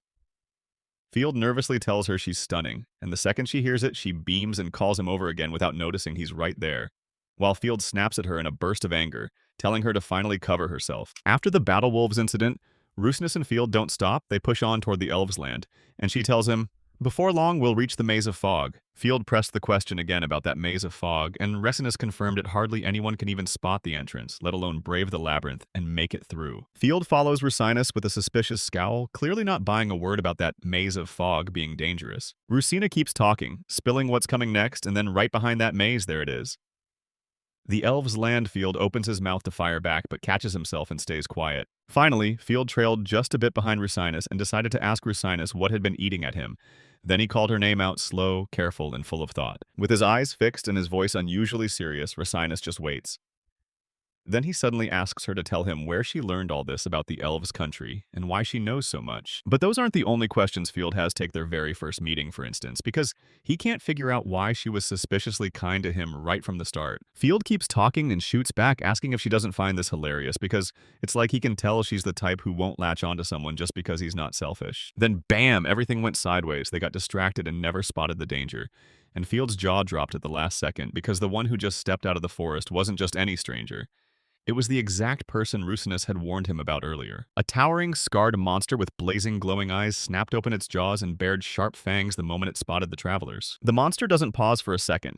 It barrels straight through and slams into the people in its path, dead set on claiming them as its prey. Field spots the monster and yells at her that it's a legendary warwolf.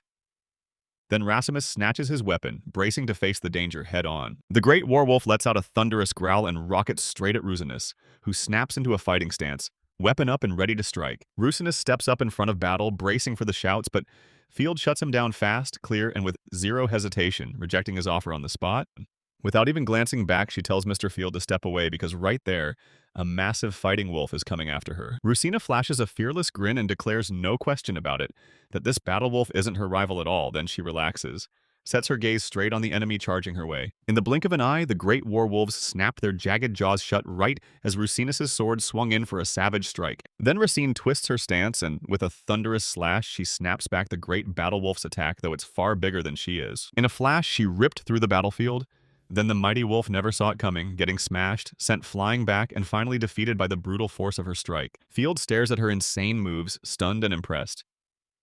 Rusinus hesitates for a beat, then she decides she has to say something to Mr. Field. Racine runs back to finish the speech she started, like she finally found the courage to tell Mr. Field something huge and life-changing. Then, with a brutal sudden lunge, the Field slammed into the great werewolf and dropped it because it had popped up behind Rusinus out of nowhere. Clearly gearing up to strike from behind, Rusinus froze, stunned into silence. Field snaps his weapon away, brushes it off like it's nothing, and grumbles that surprise Rosinas he only knows to watch for those monstrous werewolves because she herself told him just recently. Field tells her to just drop what he said about her attitude, and he admits he crossed the line. He gets that she has her reasons, and if she doesn't feel like sharing them right now, that's totally her call, so he begs her forgiveness. Rosinas leans in and tells Mr. Field in this oddly hushed voice that when the moment hits, she'll finally spill everything about herself, no secrets, no doubt. She calls him by name and tells him she wants Mr. Field to finally see the real her.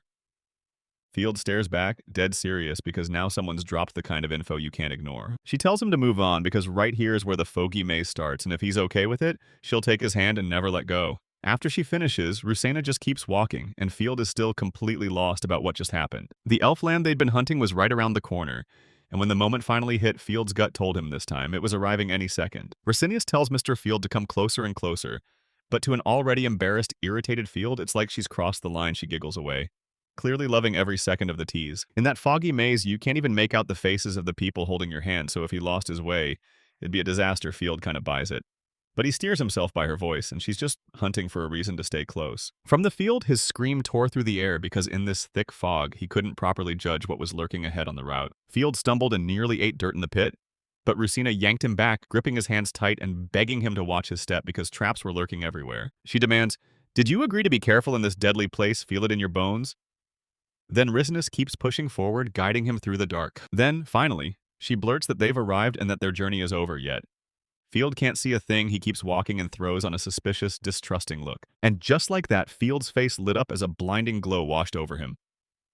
Then he jerked his eyes open, stared in shock, and kept his mouth hanging open at whatever stood right in front of him. As the labyrinth's darkness finally broke, a breathtaking scene slammed into his eyes. Field stared in awe at a gorgeous city tucked between thick forests and rising mountain slopes. Rosinius grins at the sprawling city before them, then beams as she welcomes Mr. Field to the elven lands. Right at the massive roots of a giant tree sat the unbelievably beautiful city and brought Field to a full stop, jaw hanging open as he stared at every breathtaking detail, soaking it all in like he could see forever. Then, out of nowhere, he bolts off and sprints, still not a word to Rusinus, and she erupts in a shocked scream, demanding where Mr. Field just vanished to. Field ripped himself off the tiny rock ledge where he'd been with Rusinus, then landed hard on soft grass like he meant it. Field erupts in cheers, grinning like a kid in a candy shop, while Rusinus just stands there, watching his joy in silence. Field threw his arms wide, like he could hug the sky itself, and what he saw was jaw-dropping. The kind of beauty he'd never seen anywhere before. He can't stop thanking Rusinus for bringing him all the way to Elfland, and while she's blushing and embarrassed, she just smiles sweetly like he truly doesn't owe her a thing. Then she had to find a way to thank him. Maybe even team up with Mr. Field the way they wanted. But Field shut her down on the spot again, telling her to drop the idea before she even started. Then she tells him, "Kiss me right now," like it's the prize for all his effort, and she's ready to glow with joy, but damn it, Field refuses again, and as they argue, someone's watching them in silence from the thick grass. Racine's pouting, convinced he's got nothing to lose, and honestly, the whole thing is electric, so she yanks him right into her grip.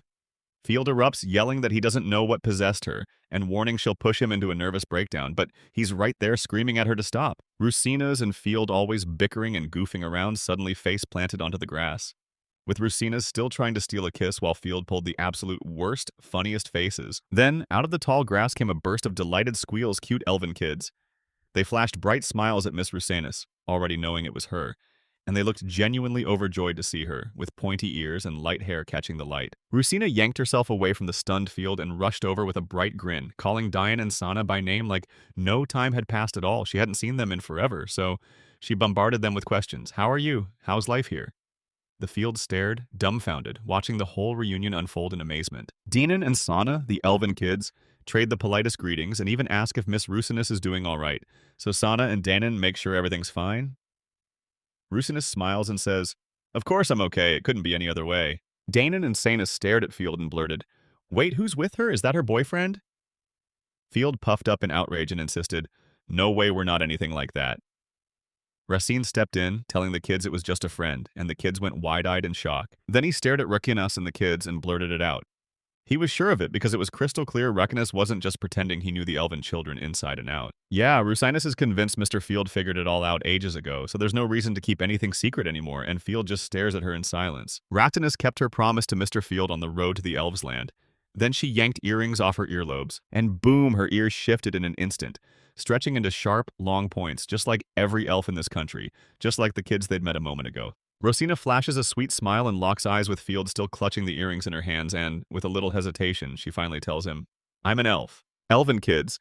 Dan and Antinous basically swarmed the Field, groping him all over because he was human, and they'd hardly ever seen one before Field's jaw dropped in shock, but he knew it was the truth. A stunning city waits for them, and the moment they lay eyes on it, it grabs attention. Pristine houses, grand arches, and endless stairs climbing into the sky. The whole company surges through the city as the locals greet them with smiles, and Field hoists one of the elven kids onto his shoulders, eyes wide in pure awe. Reese steps in with confident control, guiding everyone down a route she knows by heart. Field blurts out another burst of awe, watching the townspeople live their everyday lives as they rush through their chores around their homes. Field snaps his eyes wide as he meets everyone here because their long ears are everywhere, and one of the elf kids even stays perched on his shoulders, enthusiastically wiggling his ears like, "Yep, this is the spot." And as he stared at every elf he crossed on his journey, he suddenly caught something important, then tried to line up his thoughts and find the perfect words. At last it hit him.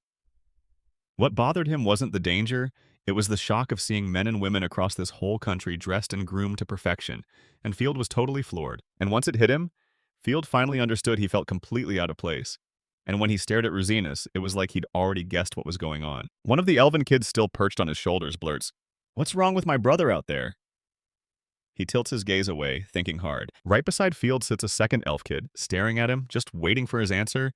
And yeah, they're both unbelievably beautiful. In that quiet field, he talks to himself like the truth finally clicked, then says he's sure about something now. Danon and Sana, the elven kids, stare at him completely lost, like they have no clue what he's talking about. As they kept marching through that gorgeous city, Field couldn't stop thinking about Rusinus and what she truly was. Field blurts out that Rusinius's level has jumped just a little, and the moment she hears it, Rusinius's system hits her with a stunned gasp as she whips around to face Field, eyes wide with pure shock because she never saw this coming. She asks how the Field even knows, and the moment it hits her, she swears that's why her body feels lighter, like something clicked into place. She understood it all because sure, not every day you meet someone who can do analysis, and he's even part of the same group as Rusinus, at least for now. Field swears that this trip here gave them a huge surge in experience, and Rusinus is grinning. She already figured she'd never get stronger until now. She then tells Mr. Field, and Danon and Sana just stare, totally lost because the Sword Maiden isn't talking like someone who's getting stronger. She's already way beyond strong. Rosina suddenly cuts in with a serious tone, and Danon and Sana's smiles die. She insists, "No, that's not true." Field goes rigid, eyes wide, staring at her like he can't even process what he just heard. Racine keeps insisting that, right now, her current level still isn't cutting it.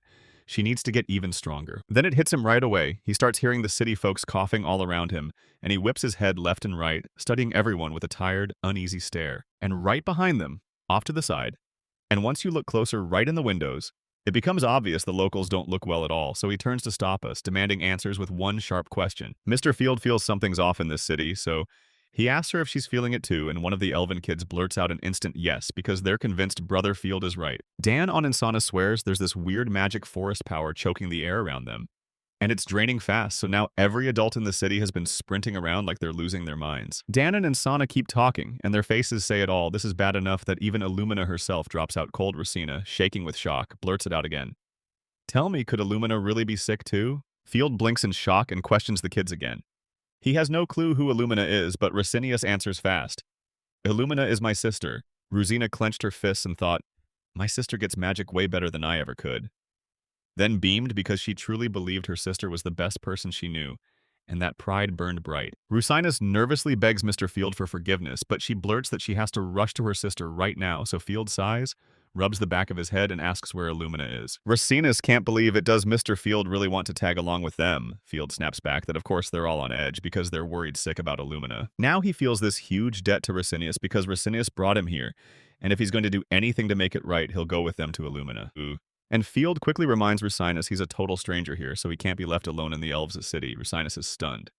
She's even speaking, tries to say something to Mr. Field, then shuts his mouth as Danon and Sonamolo watch and listen. Then the elven kids, Dan and Sana, put Elenum on the spot and ask if he's Rasinus's boyfriend. So the second the question hits, he lunges in with a furious, instant denial because he's already told them plain as day that he's not. Danon and Sana hurriedly tell the fields they're truly sorry this isn't how it went. And right then, Rusinus is stunned by all that chatter, like he's about to blurt out a reply any second. She tried to hush the chatter about the field possibly being her boyfriend, but the moment it hit her, embarrassment slammed in and she burst out laughing at her own ridiculous thoughts. Rusine let out a long sigh, squeezed her eyes shut for a second, and softly nodded along with Dan and Sana. Because yeah, she was honestly devastated that Mr. Field wasn't her boyfriend. Racine shoved through the field with the kids until they finally reached their destination. An obvious important building guarded at the entrance. Right here, this is the castle. Just outside its gates, Princess Racina gets met by an elf guard, and the shock hits him like lightning because seeing her this way surprises him. But deep down, he's just relieved she's finally back. He tells her to wait for a sec and demands, "Who's this guy coming to the palace with you?" Racine snaps back that he's her lover, but he cuts in right away. No, he's just an acquaintance. Then Racine slips to the guards and declares, "This is my guest," ordering them to act accordingly. The serious Rekanaz practically begs Mr. Fields for forgiveness in advance because something ugly is about to slam into his vision, and you can tell he's a little scared of what's coming for them in this place. Rusinus and Field burst into a giant hall where massive canvases line the walls, packed with weird formulas, half of them smashed out with thick, angry crosses.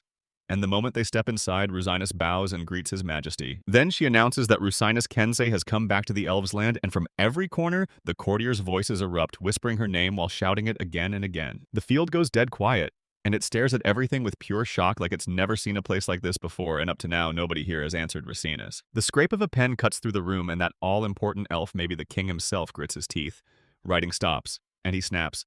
So, Rusinus really came back. His heavy stare pins Rusinus and Field the moment they step into the hall. Rusinus barrels toward the intruders who slipped in then, out of nowhere. The Majesty's about to reward her with a brutal, sweeping slap. Rusinus just takes it in complete silence, even though it's crushing. Like she knew exactly what was coming and refuses to react. His Majesty explodes with rage and roars, demanding to know why she's come back to the land of the elves now. Rusinus's heart dropped after the king's blow, her cheek burned red, and she froze silent. Eyes locked on her feet, terrified to answer his question. He lays into her for being a princess, but even with that title, she still dumps every duty on Illumina, and that's why Illumina finally crashes and falls ill while Racinius trembles, barely stopping herself from snapping back. She blurts out that she's truly sorry for every bit of trouble her actions caused, but His Majesty barely even hears her and snaps that her apologies mean absolutely nothing to him. Racine tries to defend himself, but he snaps back loud, "Your country is doomed if you keep leaning only on your own wisdom." The truth is, this mess has spiraled for ages, and they can't handle it alone anymore. Racinus keeps insisting she's sure His Majesty gets all of this anyway, but His Majesty just makes that please noise, and everyone can tell the king's rage is boiling even hotter now. He glares at her, hissing in a sinister voice that Rusinus must have found a way to wipe out all their problems because she's got the guts to toss around those loud words like it's nothing. In front of a king who's demanding her answer, Rusinus stumbles to start his speech, but she can't get the words out. Her hands tremble like they're about to betray her. Meanwhile, His Majesty keeps pointing the finger at her, barking that she needs to stop flaunting herself because even with all that bold talk, he's convinced she's done nothing to earn any of it. His Majesty slams Princess Rusinus for endangering the lives of her own tribesmen and for dragging a total stranger into their midst too. Rusinus just sits there, silent as the accusations pour over her. Even His Majesty can't figure out who this man is. So, did Rusinus really just nab herself a husband?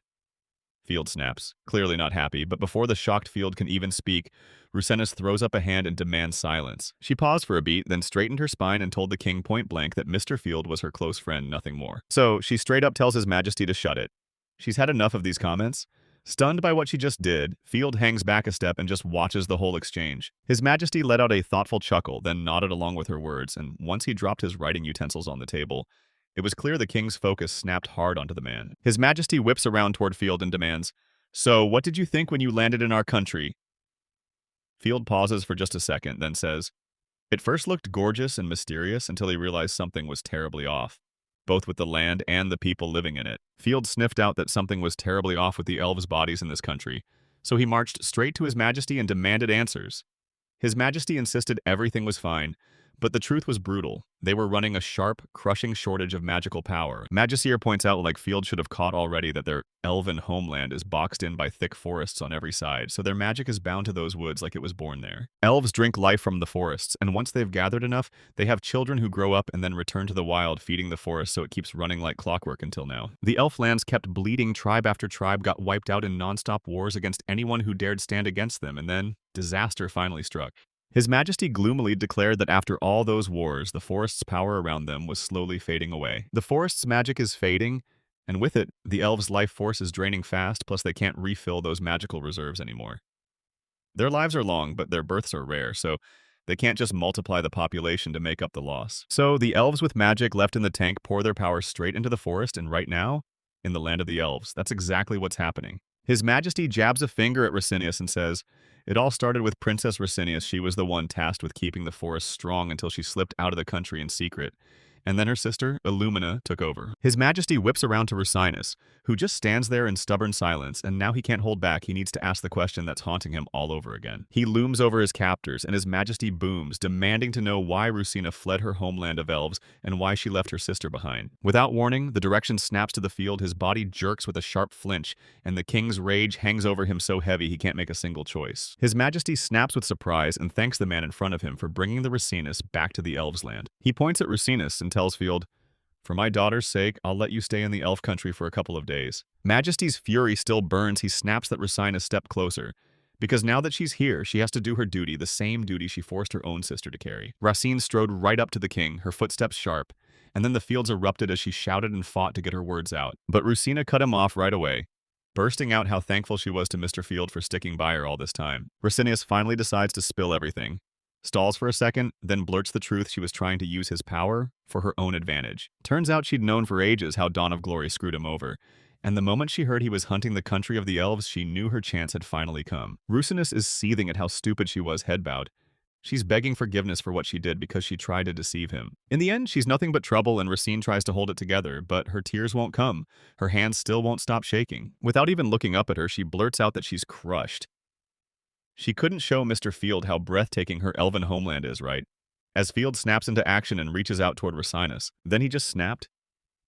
He couldn't hold back anymore. He grabbed the departing girl's hand to keep her close, and she gasped in shock. Field's face changed instantly. He basically tore into her, begging her not to throw her life away, even if it meant stepping away from the duty she owes her country. Rusinus snapped her eyes wide with shock, mouth hanging open as she stared at Field, who jumped in so suddenly to defend her, while His Majesty stood nearby, watching in silent awe. Right in front of the stunned Rusinas and a glaring elf king, Field rips the silence open with a loud, confident shout. He's got something to say, and he means it. Even with the king glaring daggers at him, Field pounds his own chest with his fist and screams that he's going to use his power to save the country of Rusinus. Field fires off his explanation to Rusinus and His Majesty.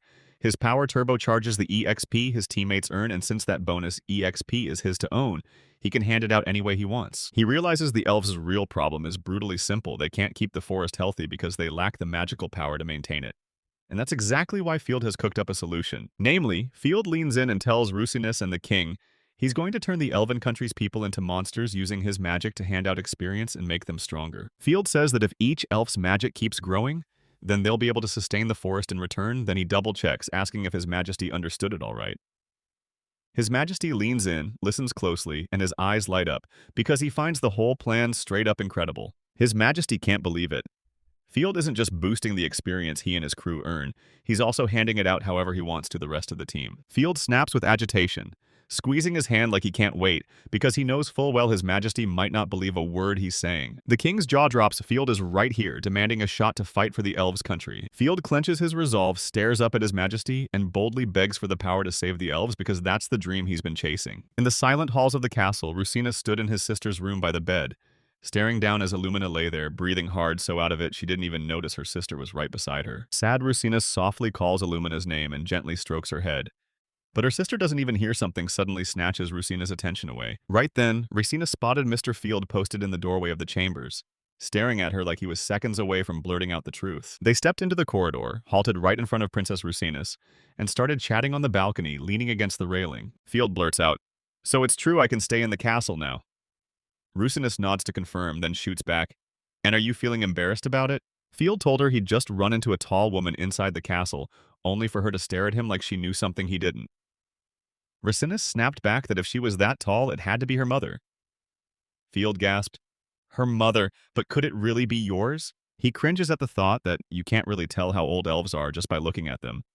And Racina quickly tells him it's because people hardly ever visit their area. Racinus panics, rubs her hands nonstop, and begs Mr. Field for forgiveness for every bit of trouble she caused. After everything, she tore herself away from the elves' homeland, chasing a solution no one could name somewhere so far beyond their borders that even their elven knowledge couldn't reach it. For ages, she tore through answers nonstop, asking everyone, hunting through every book day after day with not a hint of rest. Racinus then leans in and tells Field that one day, a moment finally hit she'd just gotten sick of chasing answers. Field's power instantly snapped Rucinus's focus to her, so Rucinus cooked up a plan to slip closer. And boom, here they are in elf territory. While Field makes sure she asked the big question was that the only reason Rucinus hesitated, she lets out a heavy sigh and admits she played herself, trying to use him, yet she still can't wrap her head around why Mr. Field finally decided to help the elves. And when Field stares at her in confusion, he starts scrambling for what to say. Field just shrugs and says, "I don't even know why I did it." Then, if she needs an answer, she can chalk it up to one thing. He did it out of gratitude for her bringing him here. She makes sure she's right.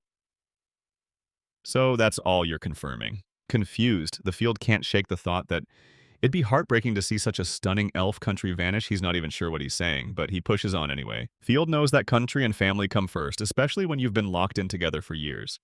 And if his teammate is in trouble, he won't just look away. To ditch the awkward silence and save face in front of the girl, Field cuts in and admits he's no ordinary nobody. He's an adventurer, and a real one at that. Rucinus blushes softly and beams. Rucinos can't help but smile, but she swears it's only because of that way of thinking. Meanwhile, that Field won't stop clashing with her. And it's basically because he was just trying to say something kind, yet she's tearing it all apart for him. Racinus and Field keep bickering like usual, but somehow the non-stop squabble has them right on the brink of becoming best friends. Their joy got ripped apart when His Majesty suddenly popped up beside them, glaring at the man and snapping at him coldly without even bothering to say his name. His Majesty kept glaring at the Field, then snapped that he wanted to talk to the man face to face right now. Field felt uneasy because they'd already plunged deep into the castle's bowels and he still couldn't figure out why His Majesty needed him here. Right then, His Majesty snapped out the verdict. No glance at the man, saying the Field's swords had finally hit their limit, and Field just grabbed the scabbard like a habit, then let out a quiet chuckle. Field isn't shocked at all. His sword has already survived battle wolves, a whole pack of them, and even a dragon, so why would anything scare it now? But Field still doesn't get what's happening because His Majesty finally orders him to stop. Right ahead of the Field, the Elven King looms before two giant carved doors covered in gorgeous patterns and packed with clockwork guts that look like they're waiting to spring them open. His Majesty stood before those massive doors, shot his hand out, and waved and grabbed through the air like he could snatch something invisible straight out of thin sight. A thunderous crash blasted out. Then the massive doors screamed with grinding metal as some secret mechanism finally snapped into action. Alvin King stays locked in, steering the door-opening system from afar without breaking focus. When the king made his move, the door's clockwork snapped into action and started pounding out a loud, savage rhythm. The massive doors exploded to life gears and runners snapped into rapid motion, and from every side came a thunder of metal clatter, grinding and clanking. The massive doors slammed open with a thunderous roar, and the dark passage yawned ahead, leaving the stunned Field frozen on the threshold, afraid to step inside. Even though the Field in the Elven King is way smaller than those giant doors. He whipped around toward the Field, demanded what he was staring at, then barked orders for him to stop blocking the way like a statue and sprint inside the room. Field is utterly stunned by what he's seeing, eyes wide as he stares straight at the chaos unfolding in front of him, because there's no way he expected an action this wild and impressive. Field burst into the Elven King's wake, and the king wasted no time explaining that they'd stepped into the Elven treasury, where every specially enchanted item was locked away. Field's jaw dropped. Inside, Fuel strains with all his might, whipping his eyes around like he can't miss a thing, while the king keeps insisting, cool and certain, that in his country there aren't almost any warriors left who could even handle these treasures. His Majesty whips around to the Field again because he's itching to ask him about that power he mentioned earlier. If that Field ability really works the way they claim, then His Majesty doesn't get it. How would he ever amass that much experience? For real extra XP, you've got to start with a solid chunk of it first. Racinus hit him with the truth. Huge monsters were roaming the plains north of the Elven lands, and he wanted to take everything he'd learned from beating them and pour it straight into the elves. His Majesty already knows what's going on. He figures Field can probably take on these monsters, but even with Rucinus at his side, the battle experience those two warriors gained still won't be enough to pull off the plan. So yeah, His Majesty thinks that plan the Field came up with earlier is missing two big things: teammates and the right weapons. He grabbed everyone's attention with that monster sword planted right in front of them, no ordinary blade, and you could tell it was worth a fortune. The Elven King lifts the secret artifact from the Elven land, something the elves have guarded for generations. The Elven King hoisted Excalibur, the holy sword, and rained down a few dazzling swings, then declared it was time for Field to claim it, thrusting the blade right toward him. The king is ready to hand Field a trove of rare weapons and 100 of his finest soldiers, sure it's enough to pull off the plan, but Field is stunned and at first tries to reject the king's gift. Field can't bring himself to accept a blade this valuable, not like this. Yet His Majesty is adamant and orders the Field to stop arguing with him. His Majesty bares his teeth and frowns because saying this out loud hurts, but he knows the truth. In his battered country, no warrior alive is strong enough to wield the sword Excalibur. His Majesty says they've been hunting for ages for a warrior worthy of this sword, and nobody ever made the cut until today. When Field finally showed up, Field leans in, listening to the king with full focus. With the sword in his hands, the king dropped to one knee before the Field, then blurted out that he's crushed because he can't keep helping with the plan to save the elves' country anymore, and he's ashamed to the core. Field stares at the kneeling king in stunned silence, and for the elves' future, His Majesty thrusts a sword into Field's hands and begs him to save every last inhabitant of his kingdom. Rage coursed through His Majesty. He paused, then finally told Field the truth. He saw himself as a helpless king, and Field noticed the king's hands trembling as they gripped his sword. Field absorbed every word, grabbed the sword right from the king of the elves' hands and lifted it before him, then shut his eyes, listened to the truth inside, and declared he proudly accepted this gift. A little later, Faye slips into comfy combat gear and hurls a hooded cloak over his shoulders. Field snaps every buckle into place, deftly strapping the sling and securing the scabbard like it's showtime. The Field slid the holy sword Excalibur into place and placed his trust in it, right after the Elven King handed it to him, while the scabbard smirked from behind his back, watching him move like it was all perfectly safe. He's locked in, confident as hell, slamming those gloves on and clenching his fists like he's ready to finish the outfit no matter what. Right as Field shoved into his combat suit, the room's door blasted open and Racinus stepped out onto the threshold. Field thinks he's finally ready for the campaign. Then Racinus yells his name from the doorway. It's time for him and the elf team to hit the road and start the journey. Field stares straight ahead like he's daring the horizon itself, already feeling the heat of the danger waiting for them, and he's dead set on conquering it all. On the street, a squad of elven warriors stands ready, and Field steps forward and declares she's the commander, Agatha, leading this squad of elves, and the king has already filled her in on everything. Field opened his mouth to speak, then froze mid-sentence, stumbling into this messy explanation about how he was just some outside nobody, totally ordinary, and that he wasn't here asking them to trust him. Captain Agatha's loud laughter cut right through his confused explanations, and Field couldn't help but feel thrown off by how wildly she reacted. Captain Agatha tells him to exhale and calm down because they're all about to follow the Field. No excuses.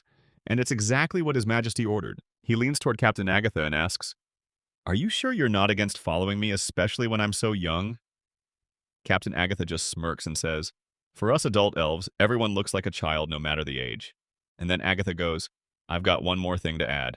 Captain Agatha stares Field right in the eyes and declares that races, years, and hard work mean absolutely nothing anymore because now, for all of them, only the result matters. Then she locks eyes with Field and straight up asks if he thinks the same thing, and when Field stares right back, he gives her silent agreement, like they're speaking the same language without a word.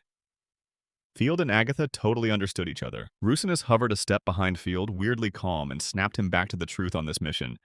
Mr. Field is the key player. Field tightened up at once because, damn it, that weight was real. That's why Racine fires off a few questions to make sure he's ready to tell his squad exactly what to do before the expedition, and Field shoots her a thoughtful look like, yeah, she's right. Field finally bit the bullet and told the squad the truth right to the elves' faces, admitting that, for him, being a total outsider in their land and still leading their battle is brutally hard.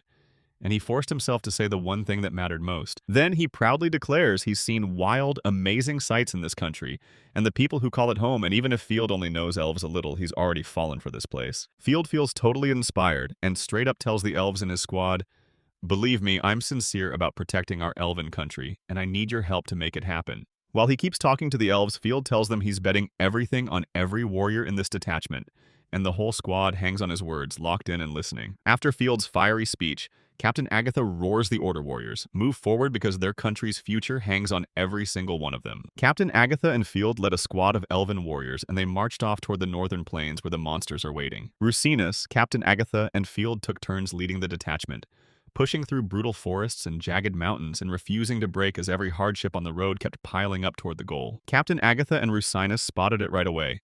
The fields lay calm and untouched, even with the brutal, treacherous trail cutting through the forest. Captain Agatha and Field huddle over the map, tracing every road with sharp focus until they pick the most convenient route for their foot detachment. At last, Captain Agatha swivels toward Mr. Field and demands his attention by calling him by name. Then Mr. Field snaps around at her voice. Captain Agatha tells him they've got to stop right now, those detachment soldiers are wiped out. Field hears every word, and it all clicks in his head. Captain Agatha's huge frame looks wrecked, and her body language screams that this road is brutal for her.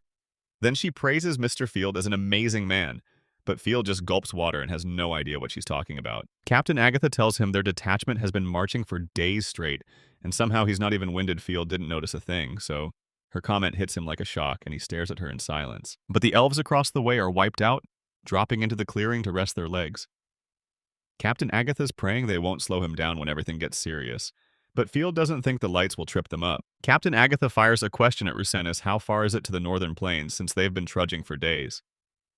Rusenis shoots back that, by her numbers, they should have hit the spot already. Captain Agatha tells Field to use his skills and scan the area. If those monsters are truly huge, he'll feel them coming from miles away, so Field nods, agrees, and gears up to try. Captain Agatha and Rusenis watch Field unleash their analysis skills, scanning for monsters, and then they both gaped in shock, demanding, "What on earth is happening?" And the Field stands a bit ahead, like it's waiting for something.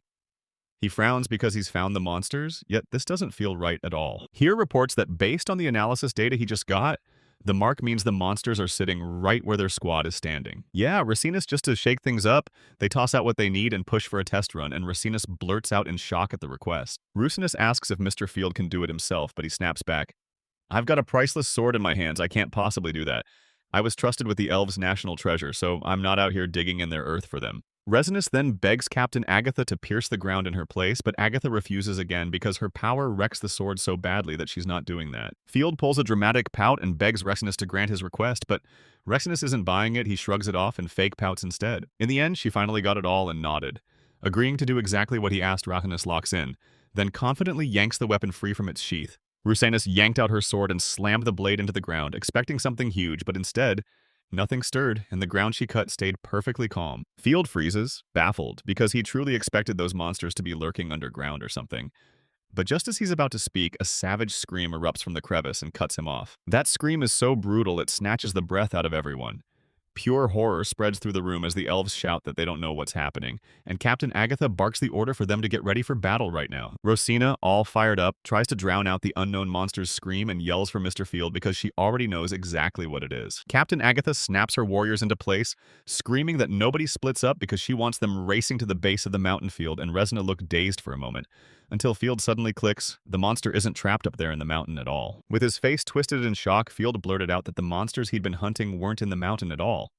The mountain was the monster, and you could tell he never, ever saw that twist coming. Right in front of shocked folks and elves, that mountain bulged, twisted, and reshaped itself into the towering outline of a monster. Then it screamed a terrifying roar that made everyone freeze. One day, a traveler stumbled into a village out on the plains with nowhere to his name. No coin at all, so he begged a villager for a place to sleep. And that villager nodded, then led him straight to an empty house for the night. The traveler, sprawled in a calm sleep inside that empty house on the plain, jolted awake in terror in the dead of night as the whole place started to shake beneath him. Those ground-shaking tremors wouldn't quit till morning, so the traveler tossed all night, staring at the darkness, begging the shaking to end before he could move.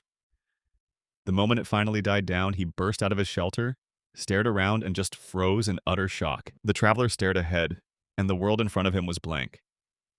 The village he'd visited the day before vanished without a trace, and now he was stranded in a dead, barren stretch of land with nothing but himself and that tiny, ugly little house where he'd slept. A thunderous roar shattered the quiet forest, and then boom, a massive beast the size of a nightmare crashed into view, gaping wide with a mouthful of razor teeth as its enormous body surged and rattled the whole place with a brutal, earth-shaking roar. Fields froze in pure shock.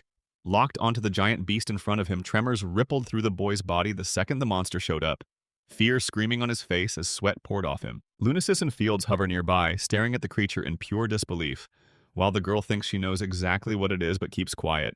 And the guy starts talking it through, saying the beast looks like a dragon, only without wings. Field research hints this creature is a dinosaur offshoot, And then boom, it keeps growing, swelling bigger right before the warrior's eyes, while its bone-rattling roar pounds through the entire area without stopping. The girl blurts to her nearby comrades, saying she'd heard rumors of monsters the size of giants, but she never expected one this colossal. And then the field spins around as Field whips his head and barks out to the warrior Agate, demanding to know where the rest of the soldiers are. Agate snaps back that the soldiers are terrified, but he rallies them, gets their formation back in place, then his voice cuts out as he hesitates, swallowing his next thought. Field takes it all in, listens to Agate, then shouts at the top of his lungs because he understands what's in the soldiers' hearts and he's terrified of an enemy like this. The kind numbers can't beat, and you can see it on the young man's face as sweat pours down like a flood. The young man leans in with total confidence, saying they're basically signing their own death papers if they attack that monster head-on right out in the open. Then bam! It throws back its massive, gaping mouth and unleashes a monstrous roar. As the beast creeps and twists around, one squad member blurts, "What do we do with it? It hasn't even noticed us yet." Then someone snaps back, "This isn't a normal monster hunt at all." Field snaps to Agate and demands they grab the beast's attention before it slips away. So Agate begs the captain to keep the soldiers locked in formation, and he tells the girl to keep hammering the attack. The girl blurts out that she got the order. Then a spark of excitement ignites in her eyes as she yanks her sword free and slices the air with one sharp, decisive swing. With fire and grit blazing in her eyes, Luna snaps her sword down fast and hard, carving savage lines of force that slice through the air like it's suddenly thin. Black sword lines tore forward with her strikes, blasting the ground, ripping up clouds of dust, and with a thunderous crash, they slammed into the monster's body and landed a brutal blow. After that contact, everything goes dead quiet like the world held its breath. The beast won't budge, frozen in shock from the blow. And while it's still stuck, he's left replaying every brutal sensation he just felt. The monster stopped cold, looming over the whole forest with a body so huge it swallowed the shadows, and for a few heartbeats the heroes just stared, mouths stuck, watching the beast's reaction. Then someone finally blurts, "Did it really stop?" And they all confirm it. Yes, it stopped. Right then, the monster dies, and yet it starts to twitch back to life, then it yanks open its massive mouth and blasts the air with a brutal, thunderous roar, pure malice that shakes the whole area and leaves everything ringing. The echoes slammed through the space, and the protagonists snapped their hands over their ears, cringing from the brutal roar. Luna shut her eyes tight, and Field's face twisted as his teeth clenched with pure discomfort. Another thunderous roar tore through the air. Lunasis dropped to a crouch and blurted why the monster didn't react sooner. Field, hands jammed over his ears, shouted that it was massive, so the pain had to travel slowly until it finally hit the nervous system. The monster snapped its head away and straight up ignored them in that crushed thicket, like it knew they were there but didn't care. Then someone from the squad gasped, thinking it just hadn't clocked them yet. But he couldn't buy that idea. He stared the monster down, eyes huge and razor-focused, reading every move like a warning sign and figuring out its next strike before it could even attack. He fired up the memory of that dragon attack like he was weighing it against the world in front of him, and realized the monster wouldn't just pretend they didn't exist, not if it meant letting them slip away. Suddenly, a brand new sound tore through the forest clearing, louder with every heartbeat drawing right in on the people and the elves, and one elf snapped awake, buzzing with excitement, asking what in the world was coming straight for them. Field lunged forward, shot his hand up, and stared at Lunasis. Then he bellowed orders to the elephant captain. "Agate, gather the troops now and take his place behind him." Lunasis watched it all, stunned and totally lost. The sound kept roaring louder and louder, and that shockwave, already blasting through the trees, charged straight toward the army, ripping through everything in its path with unstoppable force. Facing the soldiers, Field snapped around with steely determination and real worry in his eyes, then bellowed to his squad that the monster was about to smash them with its tail strike. The monster spun toward the boy, locking eyes with him, then whipped its massive tail and crashed it into the ground. Thunder after thunder, sending a brutal shockwave straight through the field. The young man froze in place, no flinch, while the danger charged straight at him, and as that monstrous shockwave slammed into his vision, the only thought that hit was the legendary name of the blade in his hands, Excalibur. The moment he was handed the sword, everything hit him at once, the sight of that young man gripping it with both hands, and the words landing like a thunderclap. It was a legendary treasure from the land of the elves, and yeah, it all made sense. Field inched the sword closer to his chest and drank in the truth of it.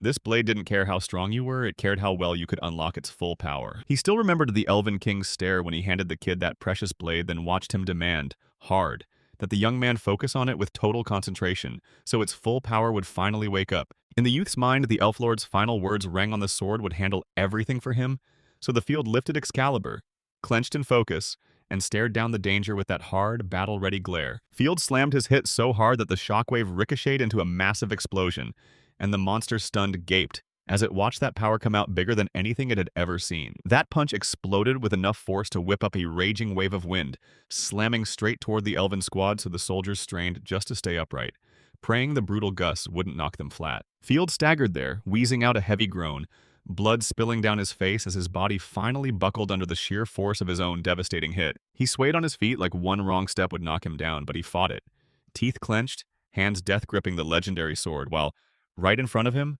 the monster's massive tail lay split into two halves from a single brutal blow. The Elven Squad's soldiers froze in shock as a huge pool of blood spilled from the torn halves. Captain Agate couldn't believe what he was seeing. He just froze, staring at the wreckage from the boy's punch, like it was impossible.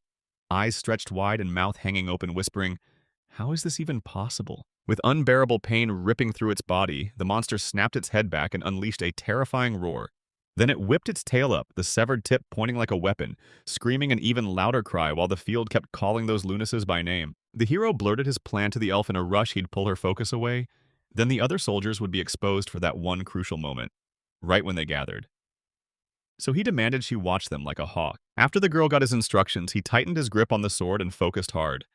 Then he flexed his legs like springs, ready to launch into a blazing high jump. With his body finally ready, the young man exploded off the ground and launched into a sprint, while behind him, a fresh shockwave screamed forward, trying to catch him. But Field's eyes burned with determination as he drove straight for his goal. As he surged forward, thoughts slammed into him. He was analyzing that sword's power.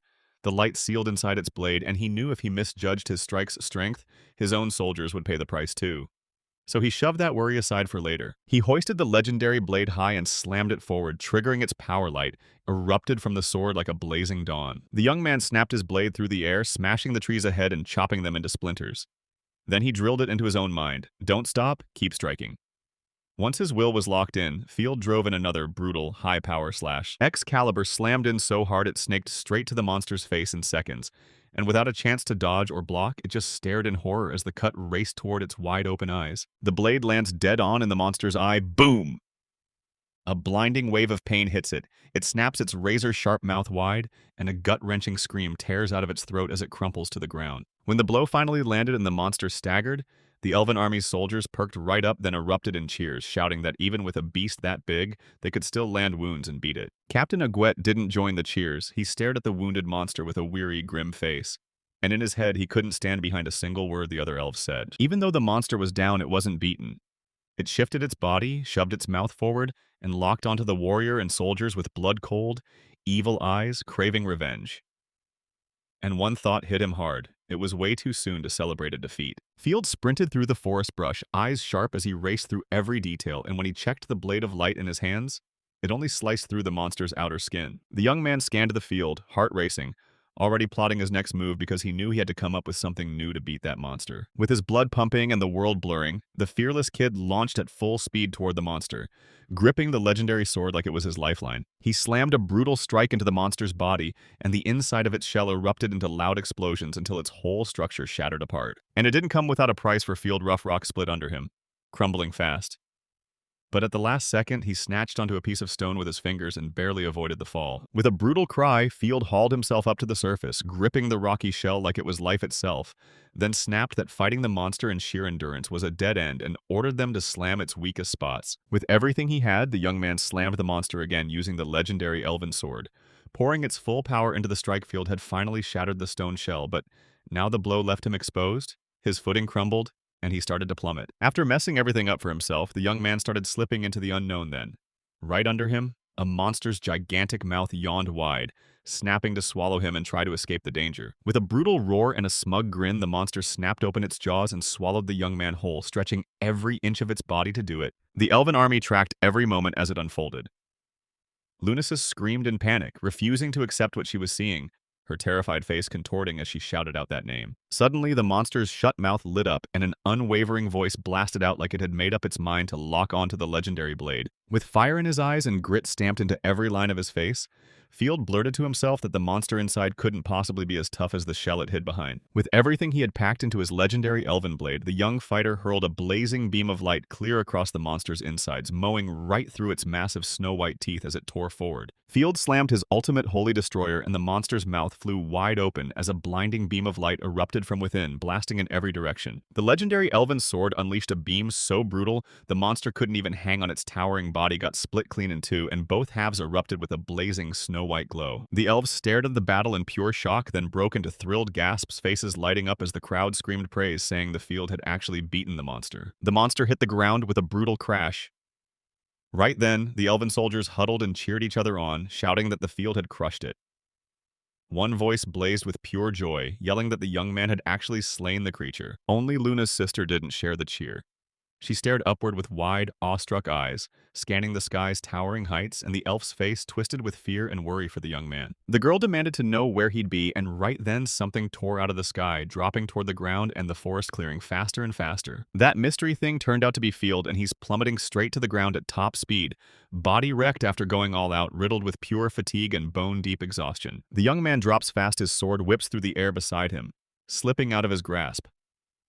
Panic slams into him as his mind races, and he realizes his body's gone numb. Not a single muscle listens, and even his fingers refuse to move. His exhausted eyes snap up at the sky, and tears burn behind them as he realizes his body's got nothing left. No strength, no mana, no power to move forward. The young man can't stand the thought of stumbling into oblivion like that, throwing his life away for nothing. Rain hammers down like it's furious, tears spilling from Field's eyes as the wind whips them away, and with his final ounce of strength, he lunges his hand forward, praying he can still change it. But deep down, the young man knows his power won't be enough. Luna sank to the ground as the boy's body dropped like a stone, falling fast. Too fast. And when she refused to accept that tragedy, she snapped into action, flooded her magic into her legs, and launched herself to catch him on impact. She dropped into a crouch, dug her heels in, and braced her legs to cushion any hit. And as the boy soared closer, arms wide, she locked onto exactly where he'd land. As the boy dropped closer to the ground, Lunanza erupted, screaming his name at the top of his lungs, eyes wide with terror. Right as Field was about to crash, the elf shot her arms out, leaned back just enough, and tried to cushion his fall. Their bodies slammed together, and both boys went down with a brutal thud until the girls absorbed the impact and spared them the worst of it. A few meters off, the legendary elven sword crashed to the ground with a sharp, ringing clang. Lunasis clutched the young man in her arms, whispered his name, and begged him not to go while he blinked through fatigue, slowly lifting his tired eyes, and asked the elf with a trembling voice if he'd truly finished the job. The girl cradled the young man in her arms with trembling care, and when he asked that question, her eyes went wide, pure shock, like she couldn't believe he was still alive, still unhurt. Her jaw hit the floor, but she still stayed quiet, staring at the living young man in her arms while Field kept trembling, asking her like, "Tell me, am I dreaming?" Lunasis blinked back to herself, then broke into a huge smile of relief, tears clinging in her eyes as she gazed at the young man with pure tenderness. She leaned in and told him she could pass the potion to him, mouth to mouth, and once it hit, he'd wake up and see everything for himself. Field flashed a one-eyed grin and laughed with happiness, and when the girl spoke up, he beamed back as the elf's fingers gently wiped his dirty cheek. Then he told her he was okay, he'd handle it himself, and he didn't need some magic potion. They were sprawled out in the middle of nowhere, miles from anyone, and the second Captain Agut and the other elves spotted them. Panic hit. Then they sprinted over fast to help their commander and shower them with gratitude. Time to head back to the elven residence. When that returning detachment finally appeared, the elven king and his assistant spun around in shock, not expecting their quick return at all. Joyful, proud warriors marched back to the king, faces shining, like victory itself had lit them up, while Lunas's Field and Agate beamed with happy smiles as she caught and steadied him so he wouldn't fall. The elven king stood there as the soldiers marched back into the palace, home at last, and the moment they crossed the threshold, Lunasis broke free of Field and sprinted into her father's arms. The ceremony kicked off right before the palace gates, and the whole elven country packed the square, buzzing with nerves as everyone waited for the start. While towering above them stood Field, Lunasis, and her father. Field shut his eyes tight, focused his power, and pushed both hands forward. His magic ignited from the inside, pouring out bright light. In the square, the elves stared in pure shock as it all unfolded. Then their eyes lit up, their bodies buzzing as the young man's power surged through them and supercharged their magic. The elves lit up with grins and threw a joyous celebration in the square, while families collided into hugs, desperate to pass the happiness around. And right away, someone started bragging about the new power they'd just gained. Field and Lunasis watched it all with proud, satisfied grins, standing there beaming. Then Lunasis suddenly felt something and snapped away from the square, turning back to stare at the approaching figure. Right in front of her stood Illumina, somehow dragging herself out of bed and straight into the event. Then she froze, staring at Lunasis with pure confusion, her tiny hands gripping the cape sitting on her shoulders. Luna stood frozen, staring at the tiny elf in front of her, then leaned in and studied her hard, trying to make sense of it all. Without a second thought, the elf bolted to Illumina and slammed into a tight hug, trapping the bewildered girl against her chest while Field spun around in shock, staring at it all. The young man stared as the girls clung to each other. Then, out of nowhere, something shifted right beside him, and all he caught was a quick breeze, proof of how the king had vanished in a blink. The Elven King sprang up in a flash, shrugged off every little thing, and dropped to his knees right before his daughters, then pulled them into a crushing hug, squeezing them tight. The girls just stared, utterly stunned, because they never saw their father doing this. The man started sobbing hard, choking on tears as his emotions spilled out without a single attempt to hide them. Lunasis stared, stunned as her father's body convulsed while he finally gave in to the weight of his emotions, and tears burst into her eyes. Field stood to the side watching the elves huddle up, rejoicing, comforting, and holding each other tight after everything they'd survived all morning long. His lips curled into a quiet smile, but he didn't speak a word, and Field just watched, seeing the elves' world slowly start turning for the better. While the elves toured up the town square, dancing and cheering like it was a festival from the heavens, the queen blurted, "I can't even remember the last time our country shined this bright." The Elven King and Queen leaned over the balcony rail, soaking in their people's cheers. Then the man spun toward her and murmured her name. Looking down, he finally told his wife she was right, because even if the king spent his whole life trying to make up for what he'd done, it still wouldn't be enough. And the truth stung. The years had ground him down until his heart felt dull and rough. They watched their subjects light up, laughing and carefree as pure happiness took over every face. Then Gaius snapped, admitting he'd been wrong the whole time and that his daughter was right, only for Lunalia to quietly shake her head and disagree. She realized the elves' road to a brighter future was laid by an ancient artifact made by their own ancestors, and now, thanks to him and Lunasis, the kingdom's elves and Illuminal will keep living, even after they fought all the way to the end. Gaius snapped his gaze away, baffled that Field had vanished, and asked where he'd gone. Then Field said he needed to talk because the king wanted to know his future son-in-law better, and Lunalia just stared at her husband, stunned. Right then, Field tore through the bushes, hunting for a way out, convinced it had to be down below when a voice called his name from behind him. The young man snapped with a sudden shudder. Lunasis hovered behind him, clutching his robe and thrusting it into the boy's hands, saying he'd forgotten it. Field whipped his eyes up, stared at her with pure disgust, and glared at the girl like she'd ruined everything. The young man snatched the robe from her and blurted out his thanks to the elf. Then he leaned in and asked why she dressed like she was ready for a grueling trek. She smirked and said she'd decided to go with him, then shot back, "So, how are you planning to survive the maze of fog all by yourself?" Lunasis stared at this ground and started fidgeting with her braid because she knew the country wasn't safe yet. This time they'd dodged disaster only through a miracle, and the elf warned them they still had a brutally long road ahead. The girl also clocked it. Mr. Field might have been built like a wall, but his hands moved insanely fast because he charged in with raw power and zero planning, and if he'd missed even a little, he'd have been dead for sure, while the young man just froze there, stunned by what she'd said. Lunacy shot back quick, intense, and full of heart that she wanted him to live a long, happy life.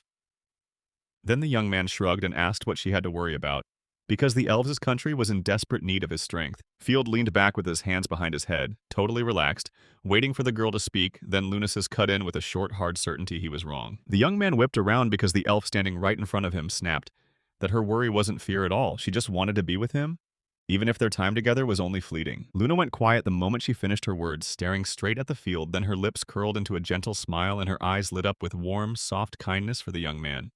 While her precious earrings swung in the wind and glittered in the light, he shoved the robe down over himself and wrapped up tight, then fumbled at the collar like it betrayed him while the elf's words left him totally clueless and heat rushed into his cheeks, screaming embarrassment. He spun away from Lunasis fast, panic spiking his embarrassment, and tried to play it cool, so he blurted that her choices weren't his business and she could do whatever she wanted, only for the elf to smile like she'd already won. Suddenly, both of them went still. Something felt off, like a third person was standing right there with them. Lunasis snapped her eyes to the girl in the hat with rabbit ears. The boy and girl gasped when Illumina stepped in with them, And the girl flashed a proud, wide smile as she held up what looked like a broom wrapped with a bow, ready to hit the road and join their journey. Right now, absolute chaos erupted inside a filthy sewer pipe. Every inch was soaked in nasty liquid, and foul curses came roaring from somewhere deep in the dark. Rat-like creatures shrieked loud, their faces twisted in anger and disgust, while beside them, a man spat bitter words, bragging that he and his comrades used to be the strongest guild. In front of a ravening horde of giant rats, the fields were full of Claude's former guildmates, and they looked wrecked. Tears poured from the eyes of the warrior, Bonza, and confusion swallowed Claude as he stared at their doomed fate, completely lost. They huddled together in a cramped sewer tunnel, bracing to fight, while moles charged from the other side, squealing like maniacs. Claude couldn't even process it, just staring in total bewilderment at how this nightmare was happening to them. Claude's mind snaps back to his first time meeting Field. There's a hulking soldier in his memory, shouting at him like crazy, demanding he come over for a second. Right now, Claude is locked in a card game with a fair-haired young man, and that long hair of his is pulled back tight so it won't get in the way. He scans the room with icy satisfaction, locking eyes with the soldier, and the soldier's opponent tosses his cards aside with a crushed face, already spiraling over the money he just lost. Claude jumps up, strides straight to the soldier, and boom! It's the guild's head. He demands answers about what went down, then keeps pressing the man about who that boy is over and over, until he finally gets the truth. The boy hugs a mysterious book to his chest, and the guild leader confirms it. He yanked the kid out of the shelter they'd been staying in for just a few days. The soldier drags his speech on, calling the boy the guild's fresh blood, then turns to Claude and demands he make sure the kid is ready for the job because they can't afford him dying, and Claude can't help but blurt, "Why me?" The moment Claude speaks, the other guild members burst into laughter, yelling that they basically dragged a boy for him and now he's got a nanny. Claude snaps his head around, rage simmering at their words. He whips around and raises a hand to scratch the back of his head, clearly annoyed, and Claude mutters in disgust at why this is happening to him.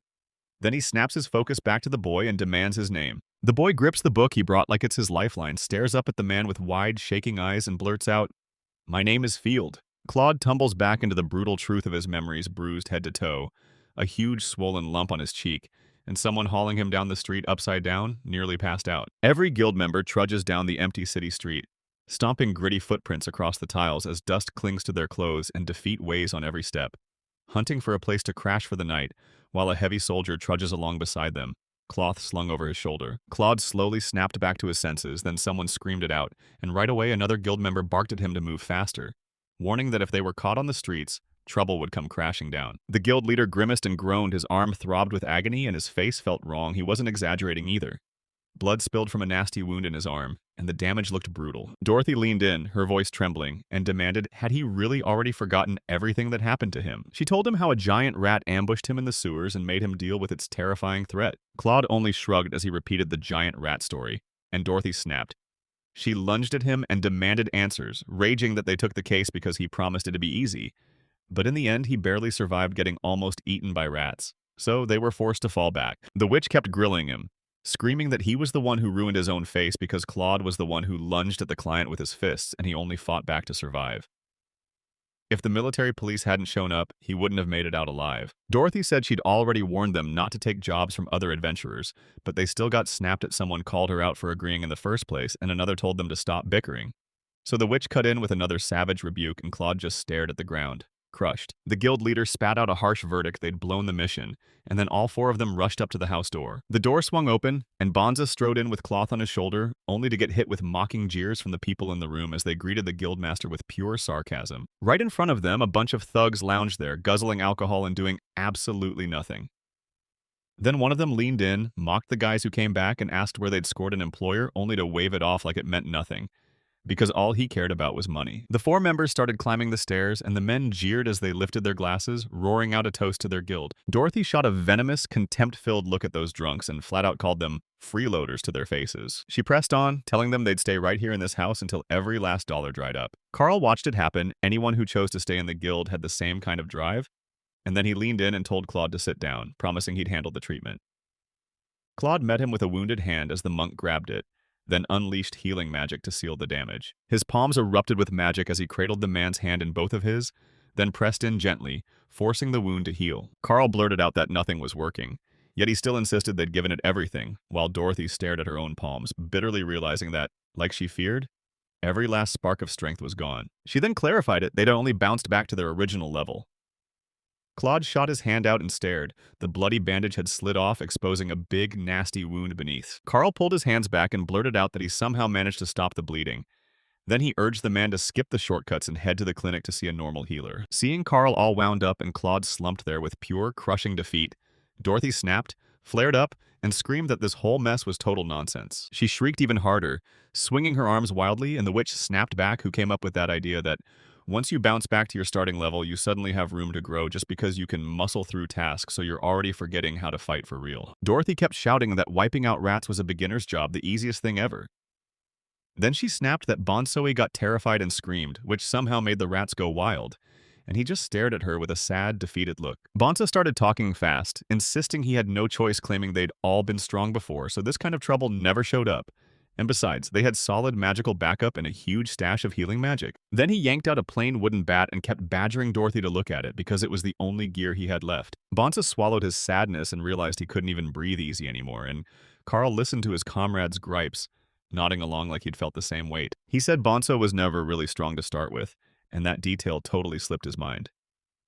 When the monk finished talking, the man just stood there, wiping tears from his eyes. Dorothy carefully broke down the guild's arrears and how they were failing to pay their members, warning that the longer they delayed, the bigger the debt would balloon until the country could finally shut the guild down for good. Carl stared at Dorothy, disappointment burning on his face as he listened to her words, and every sentence only confirmed what was breaking apart in the guild. She told them, "If you announce the guild's dissolution, the country can finally cut the unpaid debts," and Bonsa just broke, tears streaming down his face. Dorothy snapped out the brutal truth: if everything kept going the way they expected, it would crush their guild and the shining dawn of glory would vanish for good. Carl snapped his gaze away and said that when life finally felt good for them, all he could think about was the guild's eternal legend, and that he never, ever could have pictured them ending this way with such a brutal shame. The monk turned to Dorothy and said that if she dared to say that in their good old days, they'd all burst out laughing. Bonsa nodded along, then Claude suddenly cut in, swearing they weren't done yet. Bonsa and Carl burst out, shouting that glory would rise again at dawn and that one single slip meant nothing, because they only needed one more job to prove themselves.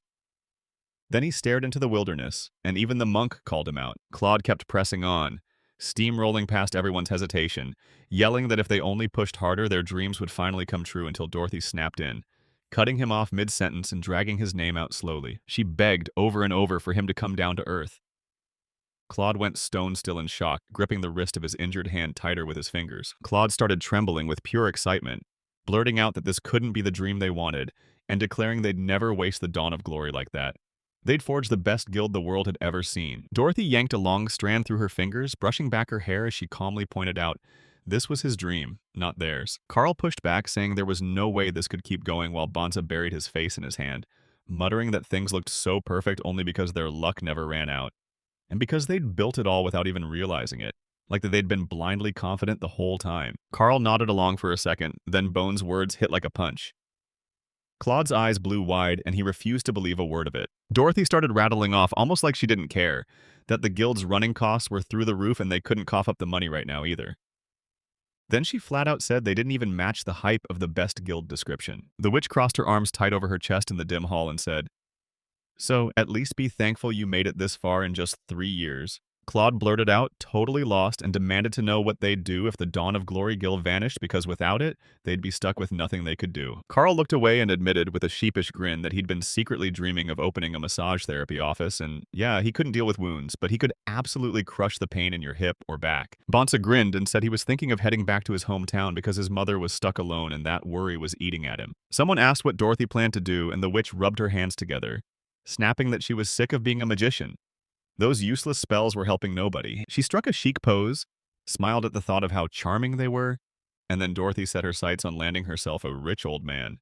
Carl stared at her in shock, and Claude kept insisting, "Wait." The man blurted out in fury, demanding to know if the girl was really about to ditch him like that, and Carl and Bonsa just froze in total shock while Dorothy shrugged like it didn't matter, because there was nothing she could do. Bonsa leaned in, clamped a hand over his mouth, and blurted that Carl and the other guy must be dating right. The monk shot the same gesture back over his mouth like, "How could I not know that?" Dorothy kept blowing Claude's mind, saying 2 unemployed people had 0 reason to cross paths. Then she added that the man used to sit on money and status, with a weird personality to match, and that their bond was already shaky. Claude froze in shock as Dorothy unloaded wave after wave of brutal words. Sweat dripped down his face, and she kept insisting it was all over from here because they'd already lost everything. and with him losing even more, there was nothing left that could pull her toward him. The man just kept repeating pieces of her words, lost and stunned. Like it finally hit him she was right, and the witch straight up told him that he ought to understand perfectly how crushingly sad everything really was. She remembered the way they'd ambushed that man, seized him as a hostage, and kept drilling him with relentless questions like, did he know why the king let them live instead of chopping off their heads? Dorothy herself stepped up and answered every question, insisting it all came down to one thing. There was no field testimony against them. Cod stood frozen, eyes wide, stunned as the witch warned that maybe the field was too naive. But then she hit him with the real truth. It was that naivety that kept them alive, so they'd better use it. Because you can go on living without dreaming of anything. Dorothy spun around and strode for the exit, telling Claude, this is where I say goodbye, you know. It was fun, but it's over now. And Bonza and Carl trailed after her.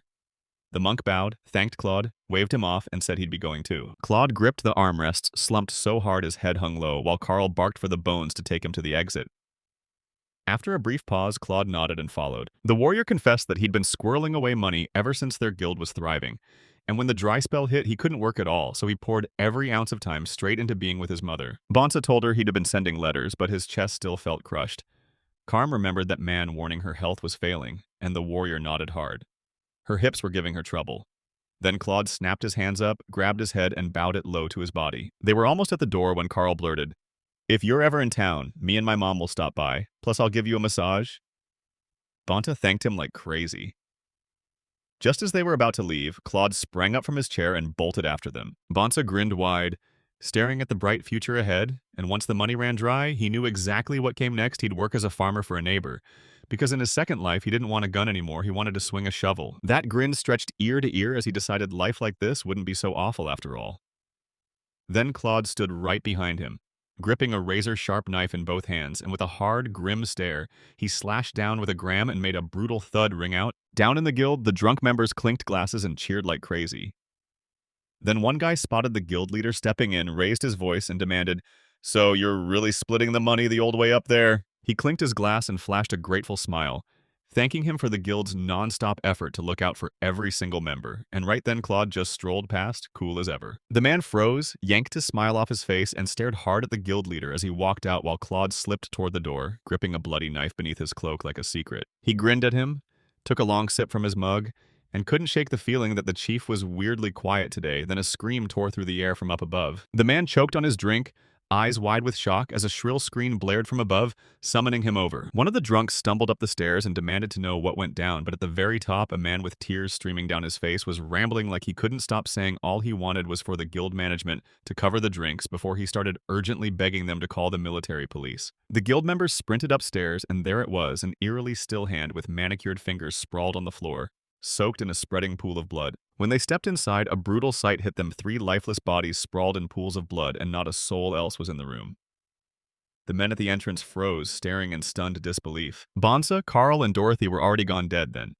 One of the men screamed that every guild officer had been wiped out. Guild members stared at the horrifying scene, their faces twisted with pure fear and disgust, and one of them finally blurted, "What on earth happened to you?" The scary moment slipped into the background as the main crew cracked down on training. Lunasis jumped in the river to help with the sword and forced herself to lock in her focus. But she could do nothing as the elf shut her eyes, clinging to control, trying to quiet her panic and smother her irritation. She spun around, cheeks blazing, and blurted, "If you keep staring at me like that, you're gonna burn a hole right through me." Lunasis told them they had all the time in the world before the guard change. So Field gave a shaky smile, scratched his face with his finger, and let out an agreeing little sound. While they talked, Illumina dozed peacefully in the tent under a cozy blanket, and Field asked if Lunasis was working on her swings. She answered, "Yep." The girl gripped her sword harder and said, "You've got to sharpen the basics," then leaned in and asked the young man what was wrong with that. After pausing for a few tense seconds, Field leaned in and demanded to know what Lunasis thought of his sword, only for her to blink in shock, then ask him again, point blank, about the blade. The girl chewed on his question, propping her cheek on her finger as she stared off to the side, fully lost in thought. Then she grinned and gushed that his sword was an elven national treasure packed with mind-blowing magic, razor-sharp, and so beautifully made that it was perfect, and when she said it, Field shot back in outrage, insisting she'd totally misunderstood what he meant. He said he just had to know what the so-called Saint of the Sword thought of his sword skills, and when Lunasis tilted her head in surprise, you could tell she never expected the young man to ask that. The elf lifted a hand to her chin and leaned in, asking if Field truly wanted her honest answer. Then the young guy across from her nodded hard and shot back a quick, serious yes. The girl tensed up, started talking, and he leaned in like he couldn't afford to miss a word. Then Lunasis finally voiced her own opinion to him. She snapped her finger and said, "Yeah, that Field is seriously strong." But then she smirked because when it came to swordsmanship, he still had a long road of training ahead of him. Ludus snapped that if he'd swung a sword at the right level back then, his old blade wouldn't be this battered only. Field stood there with his mouth hanging open, totally stunned. Still buzzing with thoughts about the young man's skills, the elf crouched, snatched a long branch off the ground, and used it like a sharp pointer. With that twig held up in the air, she studied his sword skills like she was cracking a code. And Lunasis realized the Geiger exit field back then was impossible to beat unless it was him. Then she went on to say that the Blade of Light had way better targets than that forest thicket, and that a monster that big wasn't the only one worth striking. With a twig, the elf sketched a Gigarex on the dirt and warned that if Field wanted to strip it of its mobility, he had to strike the fin's base. Then the young man asked about going for the eyes, and she shot him down saying that would only draw the beast's focus elsewhere. Lunasis kept talking, saying that if the monster was absolutely massive too, then once it struck the eyes, it could snap into a berserk rage and wreck everything in every direction. Field mulled it over for a second, then nodded, fully buying the elf's point. The young man stared at the girl, clenched his fists so tight it hurt, and blurted out that he wanted to ask her for a favor. Staring straight at Lunasis, Field demanded she teach him how to fight with a sword, and the moment she heard it, shock hit her face because she never saw that coming. The girl stayed quiet for a few heartbeats, then leaned in and carefully asked the young man, "So, what's the point of all this when you're already stronger than me?" Field mulled it over for a moment, then said the request was tied to his own limits because no matter what his status was, he still had 2 battles on his mind that he wanted to settle and make up for. Behind Luna, the stars blazed across the night sky, and the girls just sat there in quiet focus, patiently soaking up the young man's big explanations about what he could do. Field realized that, stripped to the core, he was basically the same guy as in his younger days, surviving all that time thanks to that one ability alone. With a fierce spark in his eyes, Field declared he wanted to get stronger as an adventurer, and vowed his power wouldn't come from some dirty trick or unfair ability. Again, Claude's mind spiraled. Only this time it wasn't the world he remembered. It was the awful crime against his comrades, and he drove his hand straight into Bones' side. The tall man went rigid with shock as he watched Claude twist the blade inside him, and all he could do was make a confused sound. He had no clue what was happening. The guild leader yanked out a blade, and blood exploded into the air. Bonsa dropped to his knees, stunned by the red pouring from him, and he couldn't stop himself from asking, "Why is this happening?" Tears spilled down his face, and all he could spit out were broken, monosyllable groans about how much it hurt. Then Bonsa's mom flashed in his mind, and his sobs tore out even harder. Carl and Dorothy froze in the doorway, staring in shock as their own comrades writhed on the floor while the monk's mouth gaped wide, stunned. Suddenly, Claude burst forward and closed the distance, slamming a firm grip on Carl's neck with his palm, leaving the monk just enough time to blurt, "Who did this?" Claude heaved his smaller body up into the air and clenched his hand harder, then blam! A nasty snap of crunching bones rang through the room as the man stood there, hair a mess, face twisted into a nightmare where madness already burned. Claude yanked the limp body aside and lunged toward a terrified Dorothy, pinned against the wall, then his foot hit a puddle of blood and his shoes slid right through it, smeared and soaked. A witch stared at the approaching man, terror shaking her whole body, then huge tears poured down her face as she clutched the ground and snarled that he'd never find his way back. Claude barked for her to shut up, then surged forward and swung his sword for a deadlier hit. His eyes blazing with a possessed mad gleam, Claude snapped into wild laughter, grabbed the bloody blade in both hands, and cried out with a grin that looked way too alive. With the same reckless attitude as the last madman, Claude snapped his eyes open and boldly declared he already knew exactly who was responsible for everything. He stormed out of his tavern, lunged onto his horse, and rode into the night, laughing like a maniac as he slipped away from the scene of his terrible crime. After the field fight ended and the elven detachment finally rolled back into the capital, the Elven Kings rose like living legends and rallied the warriors, telling them, "You faced a ton out there, but you pushed through it all." He went on to promise that later, a grand celebration would be held, and from this day forward, this would be their national holiday, celebrated generation after generation, while the elves cheered and happily backed every word. Gaius whipped around to Mr. Field and said, "You must be wiped out after that long hike," then pushed the idea that he should soak in the hot springs inside the royal palace. The Elven King urged the young man to hit these springs and then finally crash for the night, worry-free since the servants would handle his clothes. And when the field stood there, drained to the bone, it dragged out the last of his strength to thank him. Thick, blistering steam rolled through the lavish hot springs inside the royal palace, and in that steamy haze, Field sprawled out in a wide pool, soaked to the bone as he stretched his arms forward and reveled in the searing heat. It's all over the source, and it screams how amazing life feels in a lavish spot just Kick back, catch your breath, and soak in that sweet, cozy warmth. Field looked around and groaned at the blistering humidity. His clothes would stay wet for ages. Then a voice at his side smirked and said, "The elves simply hang their outfits on the rock, warmed by geothermal heat, so everything comes out thin and dry fast." The young man lifted his dripping hand and told him that when he stared at the city from far away, it looked like water splashing across the distance, though now he was sure it was just steam. Illumina shoved a cup into Field's hands and poured in water from a jug, insisting it was drawn from forest trees cold, with a faint sweet bite. Field grinned and took it gladly, confessing he'd just been craving something to wet his throat. The elf and the young man melted into the hot water in calm bliss, and Field let out a breath because that warmth finally soothed his battered body. Illumina cradled the jug in her hands, smiling like she was in on the comfort. Suddenly, Field realized the hot spring wasn't empty. Someone else was there, so he blurted out a scream so shrill it echoed way past the baths, and the elves walking by only gawked, staring around like, what the heck was that? The young man stumbled back several meters from the elf, cheeks blazing, hands clamped over his bare body. Then he yelled her name at the top of his lungs, grilling her over and over about why she was even there. Illumina covered her own mouth and blushed hard as a sweet smile spread across her face. Then she giggled, "I just want to rub your back," before quickly asking, with worried eyes, if she was bothering him here. Field told her the elf wasn't exactly causing trouble, but he still couldn't figure out why she was standing there. Illumina shot back that he'd saved the elves and even her, so she wanted to repay her rescuer somehow. Then the young man couldn't help asking about her being naked. The elf snapped her head to the side in shock and said, "Yep, hot springs?" Then asked if they should get in wearing their clothes. Field instantly turned away, mortified, and nodded like, "Maybe." But he was still blushing hard over her being naked. Illumina pressed her hand to her delicate collarbones and, with a trembling voice, asked the young man if he really didn't like her body. Then she admitted she got sick so often that she couldn't shine like her sisters. But he shook his head and swore her body wasn't ugly. Suddenly, frantic footsteps thundered across the slick wooden floor of the Royal Hot Springs. Luna bolted into the room, wrapped herself in nothing but a towel, and when Illumina, still calling Mr. Field's name, looked over, she froze in shock and blurted her sister's name at the top of her lungs. Blushing hard and flustered from embarrassment and the scorching heat of the bats, Luna blurts out to her sister, "Why are you here alone with Mr. Field?" The younger elf snapped back that all she wanted was to scrub the boys in the steamy hot springs, but the older elf cut her off with a harsh "no." And right then the field was nearly swallowed by the water, with barely anything showing. He snapped his head up out of the water, and then Lunasis suddenly popped up naked right beside him, her towel slipping to the side, his lungs seized as she screamed, mortified. Because it wasn't her sister she had to do this to. She was the one rubbing his back. Luminette hissed that her sister showed up later than her and that it wasn't fair, but Lunasis shot back that it was because she'd run away. Field instantly covered his face like, "I'm ready to agree to anything."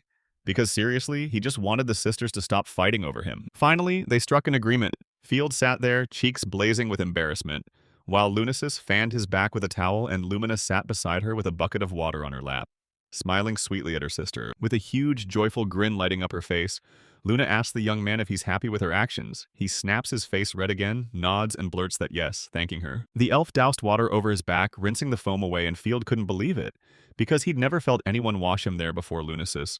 Then leaned in and asked if he'd ever, in all his life, experienced something like this. Field grinned and got hit with memories from the orphanage. He said he grew up with a whole bunch of little kids who begged to be him, scrubbing his back like they were copying him.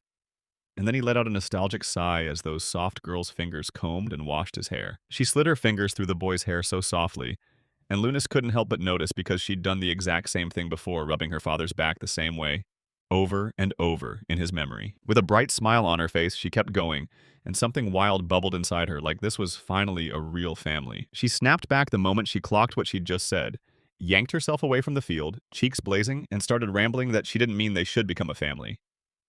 No way, not yet. But if the young man was asking for it right now, well, she wouldn't exactly refuse. But all her worries crumbled. Field, soothed by the calm air and wrecked by exhaustion, dropped off to sleep instantly. Lunasis and Illuminus stared in shock at the sleeping youth, peaceful as ever. Yet his head twitched faintly in his slumber. They locked eyes, and then boom, both elves burst into happy laughter, soaking up the calm, steamy peace of the Royal Hot Springs. Later, when Field finally woke up, all three pulled their capes tight, scooted onto a bench, soaked up the cozy warmth, and took big gulps of water from the jug. Just before the field, smiling elves swept in, clutching fancy formal dresses. Then one bowed politely and asked him, face to face, to slip into the outfit she was offering. The young man slumped on the edge of the bed, staring at the sudden visitors with messy hair and heavy-lidded eyes. Then asked himself, "Do I seriously have to dress up like this?" He grumbled that he could have just worn his usual outfit, but the main girl straight up ignored him and barked at the other girls to get ready. She knew Mr. Field had to be ready fast, so everyone swarmed him, dressed him up, and the poor guy had no choice but to surrender to their relentless pressure. Rocking a fancy suit stitched from luxurious fabric, he fidgeted and yanked at the sleeves of his shirt like he couldn't stay still. He ran his hands over that expensive fabric and couldn't stop himself from asking why they were making such a huge fuss over this suit in the first place. The royal ball was blasting at full volume, and the dance floor was packed with elven couples twirling, laughing, and soaking up every second of the celebration. Field stood off to the side, munching a donut, glaring at the unfamiliar clothes like they were a trap. Then he felt those non-stop curious elf stares, and just when he braced himself, someone shouted his name and a girl sprinted straight up to him. The gorgeous Illumina stepped into view in that stunning dress, and she praised how perfectly it fit the field right there. The young man tried to play it cool, wiping donut crumbs off his mouth as he greeted her. He threw his hands over his face, mortified by the girl's compliment, and stammered thanks through the embarrassment. Then the elf snapped her hands in annoyance and demanded again, saying she meant every word, absolutely seriously. Alumina's field report said she was finally bouncing back, and she backed it up with a proud grin, straining her arms as she swore her body was packed with magic again, so she was fueled up and ready to go. She remembered the second her composure finally snapped, and the elf realized she was never going to be able to move again. Then Illumina blurted out that it was right then, right there, when Mr. Field and her sister had saved her.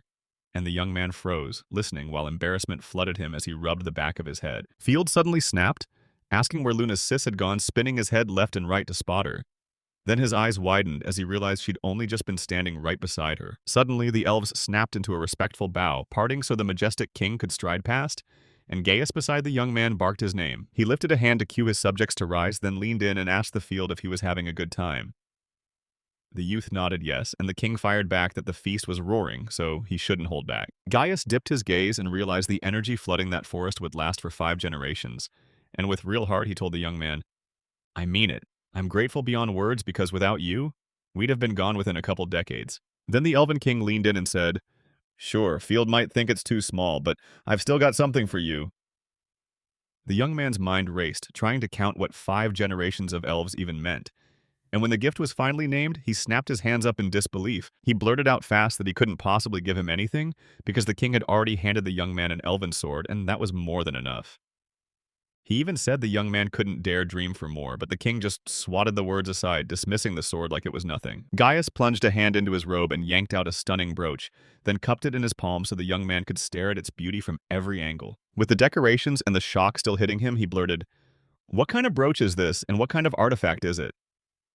And right beside him, Illumina froze, mouth gaping, as the truth in front of her sank in. The Elven King leaned in until he was right in the young man's space, then reached out and adjusted his tie, tapping the brooch and saying it was the sign of throne succession, handed down from the current king to the next, generation after generation. Gaius leaned in even closer and kept pressing, saying that this field was the savior of their country, and that stories of his exploits would echo there for centuries to come while the young man tried to scoot away, squirming with pure discomfort. The Elven King clenched the field's ties in his hands, then eased the precious brooch into the young man's palm with a firm yet tender look. He urged him to become a light and prayed he'd do great things for their country. The hairs on his arms rose as he watched what he was doing, and he clocked that weird, choking atmosphere growing thicker by the second because the brooch kept slipping lower, like something was pulling it down for good. Then a hand shot out and yanked the young man by the wrist. He gasped, thrown off balance, until he realized Lunasis had swooped in to save him, gripping his hand with a sweet smile as she pulled him away from his father. She beamed at the young man, her cheeks glowing with a rosy blush, and the elf urged him to go with her because what kind of feast would it be if the night's main star didn't dance? Field stared at the stunning girl before him, stunned, speechless, then broke into a warm smile and joyfully called out her name. The elves circled them, gasping in awe as the couple stepped onto the dance floor, and the young man blurted, "I don't even know how to dance." So, Lunasis flashed him a grin, told him to just follow her, and promised everything would be fine. They kicked off dancing, and Field tried to mirror the girl's every move, but he stumbled with embarrassment, then blurted out where she'd been, admitting he felt totally out of place under the guests' sharp stares. Lunasis stayed completely silent, offering not a single comment. Suddenly, with her gloved hand, she clamped onto his neck and yanked him in tight, pulling him sharply toward her. Their faces were dangerously close, and the young man couldn't ignore it. His cheeks instantly flared with embarrassment. The elf slid her arms around his neck and pulled his face right to hers, saying his name with careful, deliberate tenderness. The world went still as the field froze under her touch, and then Lunasis went dead quiet, staring at her with eyes stretched wide in shock. After a while, the Elf King marched up to his daughter and demanded to know where Mr. Field had gone. Lunas clocked it instantly. This young man was fed up with all the staring, so he slipped away, taking a breather from the swarm of guests. Gaius lifted his hand to his face, then froze solid when his daughter snapped around and told him to never joke like that again. The Elven King yanked his sleeve over his mouth and asked her, dead serious, if she really meant it as a joke, because all Field had to do was swear an oath, and he'd announce it before everyone. Right then, Lunas, someone snapped, and the king just chuckled. She smirked because she'd known his plans from the start. But the elf shut her down. Mr. Field's power was meant to stay his, and only his. And then she leaned in and quietly told him exactly where his gear was. Staring her father down, Lunasis snapped that she wouldn't let him steal the boy's freedom because this was the only way she could ever repay him for his help. Then she pressed her hand to her chest, proving just how badly it mattered. The elf stayed locked in that pose, staring at the floor like it could answer her, terrified of her father's verdict. Then he nodded, saying he finally understood her side, and that this time he'd back off his plans. The Elven King clocked it in their talk how effortlessly he could bend the field, and if such a tiny shove already threw him off, then a brutal future was waiting right around the corner for him. The guy narrowed his eyes and pushed on, praying that Lunasis could actually make good on his promise to that young man, whether it meant using connections or some other way to repay the debt. The king basically said the fields might need a hand and maybe even some love on the side. Then he smiled, saying the elf lands would always have a spot for him. And right after that, he burst out laughing at the look of pure outrage on his daughter's face. Facing that young man with his hands locked behind his head, Lunacy realized just like before that it still hadn't worked out with her father. As he storms through a packed city square, a proud warrior strides ahead, and right behind him, a cart clatters along loaded with his spoils. The whole town packs into the square, buzzing with excitement. Some swear the Knights of the Order are back in triumph. Others scream the captain's name while young Claude wedges himself in the crowd, glaring and grumbling like he can't stand it. Little Field stomps along with a massive backpack on his back, staring around at everyone like he can't believe what he's seeing. Claude bolts out of the square and the boy scrambles after him, still glancing back over his shoulder at the knight, then blurts out whether the captain of the knight is really that strong. Claude only shrugs and says he's the strongest soldier in the whole country. Field went still as the truth hit him, and the reason snapped into place. That's why the knight's power is so insane. Then Claude spun around, shocked by what the boy just said. He stares at the kid in front of him, gripping the straps of his backpack so tight his knuckles strain. Then he whips his gaze back to the man, meeting his eyes just as hard. Claude leans in, quietly asking the boy if he can spot other people's levels. Then, right then, Field's eyes light up and the information starts spilling straight out of him. That guy narrows his eyes at the boy with sharp interest and presses him again. So, you've really learned how to read people. He gently ruffles the boy's hair and praises him. And you're saying that sure, it won't win every fight, but any guild would still welcome him with open arms for skills like this. So he can't help but ask again, bouncing with excitement. You fire off a question about what level the knight captain was, and Field tells you it's around 68. Then you press the young man about his own level, and he snaps back that he's level 5. But right then, a grumpy Claude slams a hit into your back. Hearing that, yours mood sank. While Claude blew up and teased him that his number doesn't even hit double digits, then he quizzed your back about her partner's level, and she shot back, Claude's level 6. Now it was Yura's turn to break into laughter at his partner, and the two young men grabbed each other while the bewildered crowd just stared in confusion. The boy grinned, snapped open the skill window, and told them, I can share my experience with you so we all get stronger. Then he waved a finger across the screen and explained the trick. Just swipe your finger, and the experience syncs between you. You and Claude stared in shock at the kid, and when he said maybe this was just another way to use his ability to analyze, everything suddenly clicked. Late evening hit, and nearly the whole detachment was knocked out, half dreaming hard, the other half still glued to their shifts. While some slept, others stalked deep in the forest clearing. A massive rabbit inched forward, ears twitching, trying to spot danger and bolt the moment it appeared. Then wham, one brutal swing of the bow, one blazing shot, and the rabbit dropped dead on the spot right in that rough claw and talk hunting talk. They started arguing about the boy's insane strength, and someone swore they'd never heard of abilities like that passing down through someone's experience. He stared in disbelief as their experience kept skyrocketing, since the field was tagging along, and he demanded his partner if he'd ever heard of anything like that. His partner snapped back that it couldn't be true, and somehow he agreed because the field was going to turn into an absolute monster of an adventurer. They crept right up to the edge, and Claude kept pushing. He promised that once they ditched this guild and the boy, chasing the dream of building the best guild in the country wouldn't feel impossible anymore. Yor shook his head. He shot back, resolute, telling him he knew about his dream and he'd back his friend with everything he had. But then he hesitated because there was something else waiting for him. You handed the spotlight to Claude, convinced it was right that Field should choose for himself how to use his power. He kept going, basically telling them, don't try to boss me around. and admitted his power was so weird it scared him like other people would come sniffing around to take him.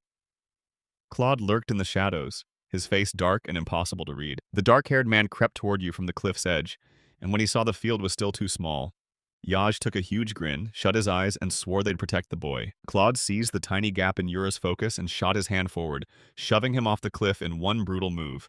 Yura stumbled, then plummeted straight into the abyss. Yura's eyes popped wide, and for a split second his mind couldn't even catch up to what just happened.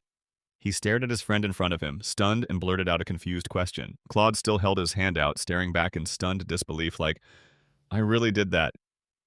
Fear lit up his face. Bathed in full moon glow, the forest and clearing shimmered. As the detachment woke to the noise, everyone snapped upright, staring in disbelief at the news that Yor was dead, their faces twisted with shock. Claude burst into sobs, clapped a hand over his face, and apologized as he begged you to hear his side. How demons swarmed them, and you even fell off the cliff. Panic hit Bonza hard, and he demanded what to do next, but the answer was brutal and simple. Wait until morning. The field was crying his heart out that morning, his face soaked in tears as he kept sniffling. Then, out of nowhere, someone spoke to him. Claude stood right in front of him and warned the kid, in a serious voice, to keep his crazy abilities a total secret. Then he reminded him that Yor kept worrying about him clear to the very end and begged him not to worry back. A black-gloved hand slammed onto the tearful boy's shoulder, and Field flinched with terror as Claude, dripping with madness and steel, promised he'd steer the kid onto the right path. Claude's face vanished into shadow again, swallowed by the darkness of poisonous dreams. Then he spoke like it was fate, swearing that for Yuri they'd forged the strongest guild in the world, and demanding the boy tell him one thing was he in. With tears burning in his eyes, Field stared at the man, swallowing Claude's wild promises and trying to figure out what the guy wanted. Then a sharp, relentless shout snapped him out of it, tearing him back into the real world. Lunacy snapped at him, asking if some crazy emergency had blown up, because why else would he be so lost in daydreams? He had to yank himself back and scramble to find the right words. That boy just kept insisting nothing happened at all. Lunasis stared him down while Illumina, marching ahead, hummed a tune under her breath. Field admitted he was totally lost in his own thoughts, so yeah, he couldn't focus and kept drifting. Then Illumina spotted something up ahead, shot her finger toward it, and yelled to her sister that a castle was right there, asking if they were going to head there. Luna snapped at her sister, telling her to stop sprinting she'd tumble again, but her sister shot back, furious, asking when it had ever happened, and insisting she wasn't a kid anymore. Luna only smirked, sitting back to enjoy the non-stop sister bickering. The three of them closed in on the massive gates, which swung wide to reveal the ancient city, and with big smiles and shaking anticipation, they headed straight for whatever wild adventure was waiting. Experience sharing is when you trade your hard-earned battle lessons with your party or guildmates, and if you've got that power in the group, everyone levels up faster because you're pulling extra experience to them. By the time the Dawn of Glory Guild crowned itself the best of them all, Field Alexoria was already booted out. He chose a wild, free life of solitude and kept trekking on until, like fate had a sense of humor, he stumbled straight into the Elflands alongside the holy swordswoman, Lunasis. Field's journey kept rolling forward, and this time it was hand in hand with the elven princesses and sisters Lunasis and Illumina. Two huge eyes stared hard as a massive fish churned through the aquarium, stealing every second of attention. She beamed at the aquarium painted on one of the cabinet's shells, fish gliding through it, then stared without blinking, leaning in so close she carefully pressed the glass with her fingertips. With both hands, the girl gripped the aquarium tight and lifted it off the counter like it weighed a ton.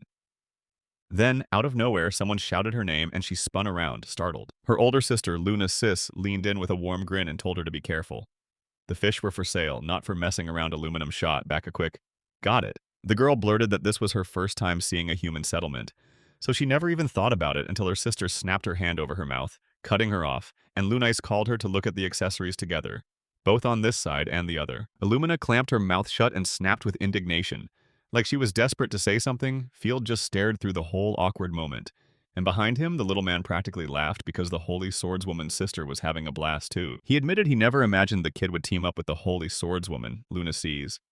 And as that realization hit, he said he'd always known the kid was something else, then shot up his hands and rushed to explain, "No, it's not like that." Right beside them, Lunas keeps pushing her sister to finally talk less, while Field points out that the group he's in right now is only a temporary contract. The mustached little man practically burst with excitement, praising it like it was the best thing ever, while the young guy froze on the spot, staring at him in total shock. He clasped his hands in front of him and said the real magic was sharing those stunning views with his friends. Because good company and travel don't just take you places, they help you grow. He realized the whole field now felt like a real adventure, not like before.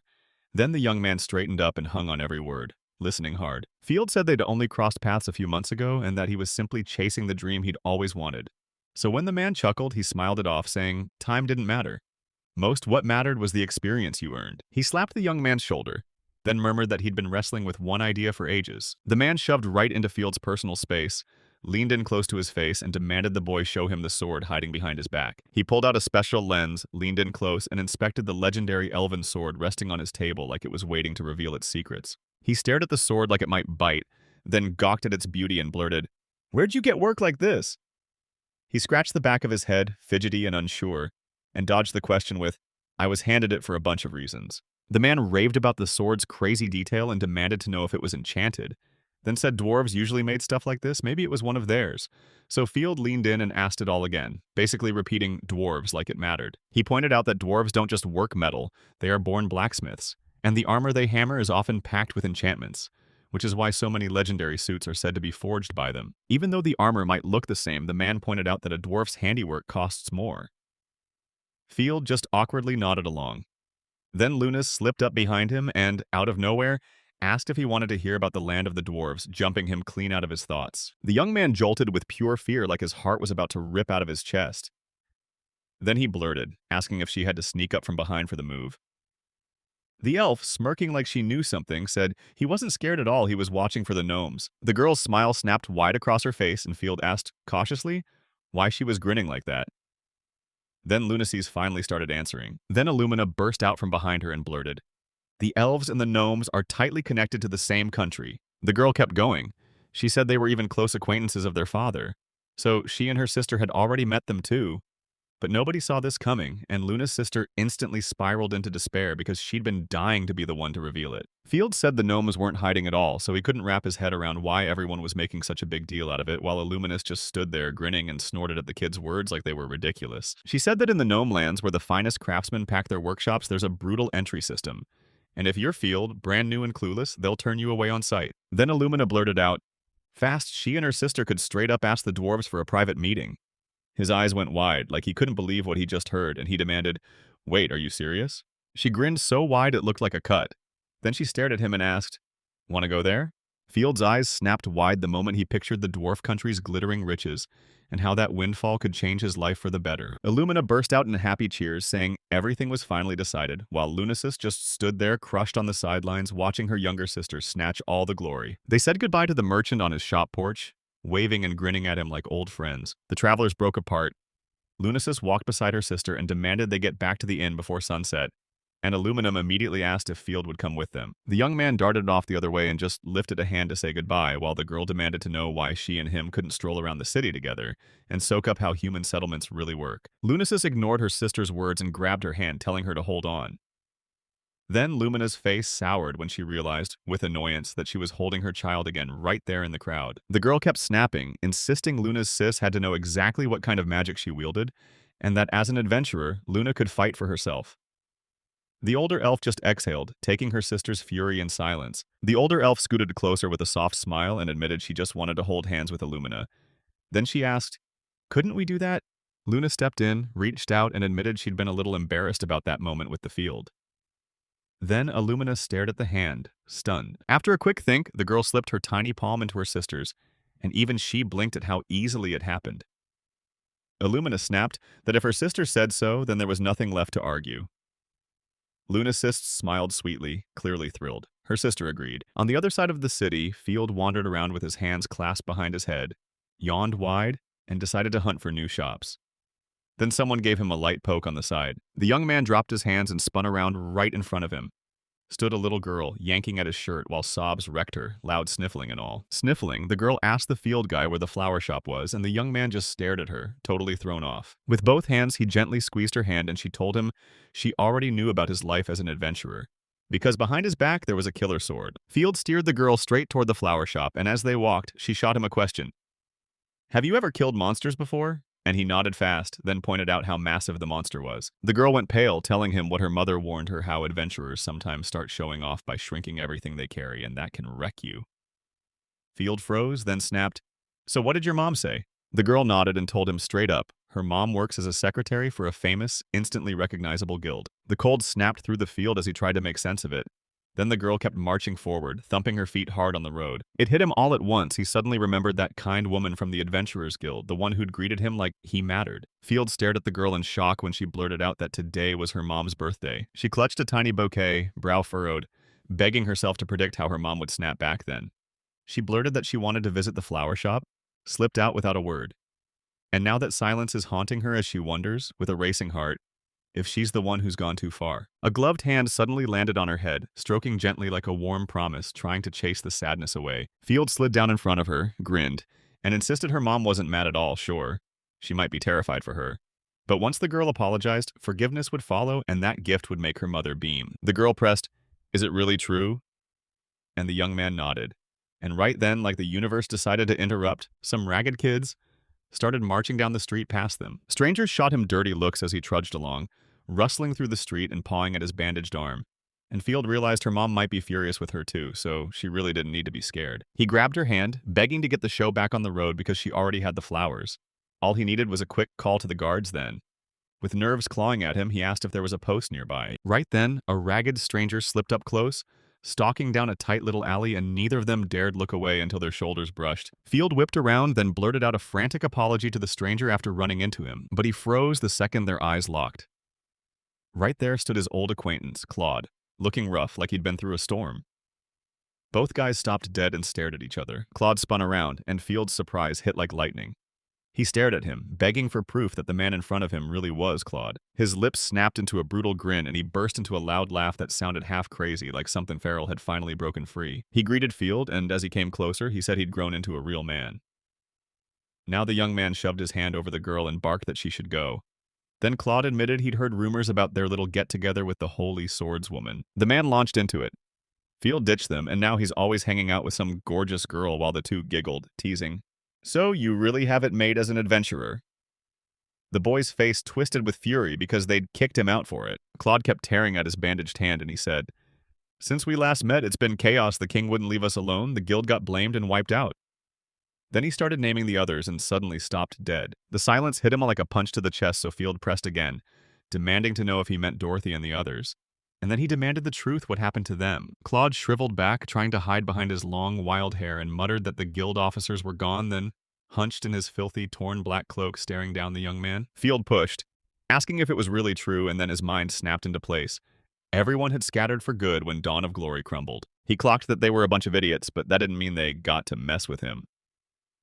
Claude watched the boy's thoughts swirl, then slid his hand into his sleeve, hunting for something. He tried to ask the man if he'd really come for him, but that question died instantly when a blade came flying, aimed straight at his eye. The young man snatched the falling thing out of the air with his palm, stopping it before it could hurt him, and he froze in shock, totally not expecting to catch it like that. Claude didn't hesitate. He flat out said he came for him. And even without looking up, he pulled another knife. The man surged forward and slashed his arm at Field's face. But Field snapped out of the way. In a flash, Claude shouted that this was revenge. He dug in, using his legs to line up the next pinpoint strike, and his clothes practically screamed in disgust at the villain who manipulates people and still dares to enjoy life. He kept talking, saying guys like him had to crawl on the ground like insects, then barely even bothered with his sword, he lunged toward the young man with a scream. Claude snapped his blade toward him and roared in pure rage that it was all his fault. Right as the blade came down, the Field seized the man's hand and yanked it away from his face. Then he stared at Claude with pure disdain, tightening his grip until it hurt. Keeping his grip on the man's hand, the young one leaned in and tugged his clothes tight, pulling him close like he wouldn't let him go. He yanked with every ounce of strength. Field barked loud and then hurled him hard, blasting him away from himself. Claude slammed straight into the wall. The man cleared his throat, and even after the strike, he couldn't stop that low chuckle. Claude clocked the boy's expression like he was thinking, "You're not even worth my life ending by your hand." Then Field demanded to know why he'd pushed it this far. Claude let out a smug chuckle, lips curling into pure contempt. Then he snapped that he'd never forgive him, making it nothing more than a little fight for him. The man cracked up again, veins bulging across his face as pure tension racked his whole body. Claude crouched low, bare bandages and empty hands staring back like proof, and he admitted it was his way to vent his fury, watching the Field's face twist in pain as a grim smile snapped across his lips. The young man stared him down, tracking every move until he finally clocked it. The man had no knife in his hands. Then whoosh, something sharp sliced past his face, and a flash of steel burned across his eyes as Field scrambled to regain his bearings. A girl with a bouquet showed up out of nowhere, and she blurted, worried sick, asking how he was and if he was hurt. Then a knife whistled through the air straight at her, hanging just above her as if it wanted a kiss of death. Fields spun around instantly, his eyes bulging with pure terror. The young man grit his teeth and poured every ounce of strength into his body, rushing to snatch the knife at the last second so it never even brushed the child.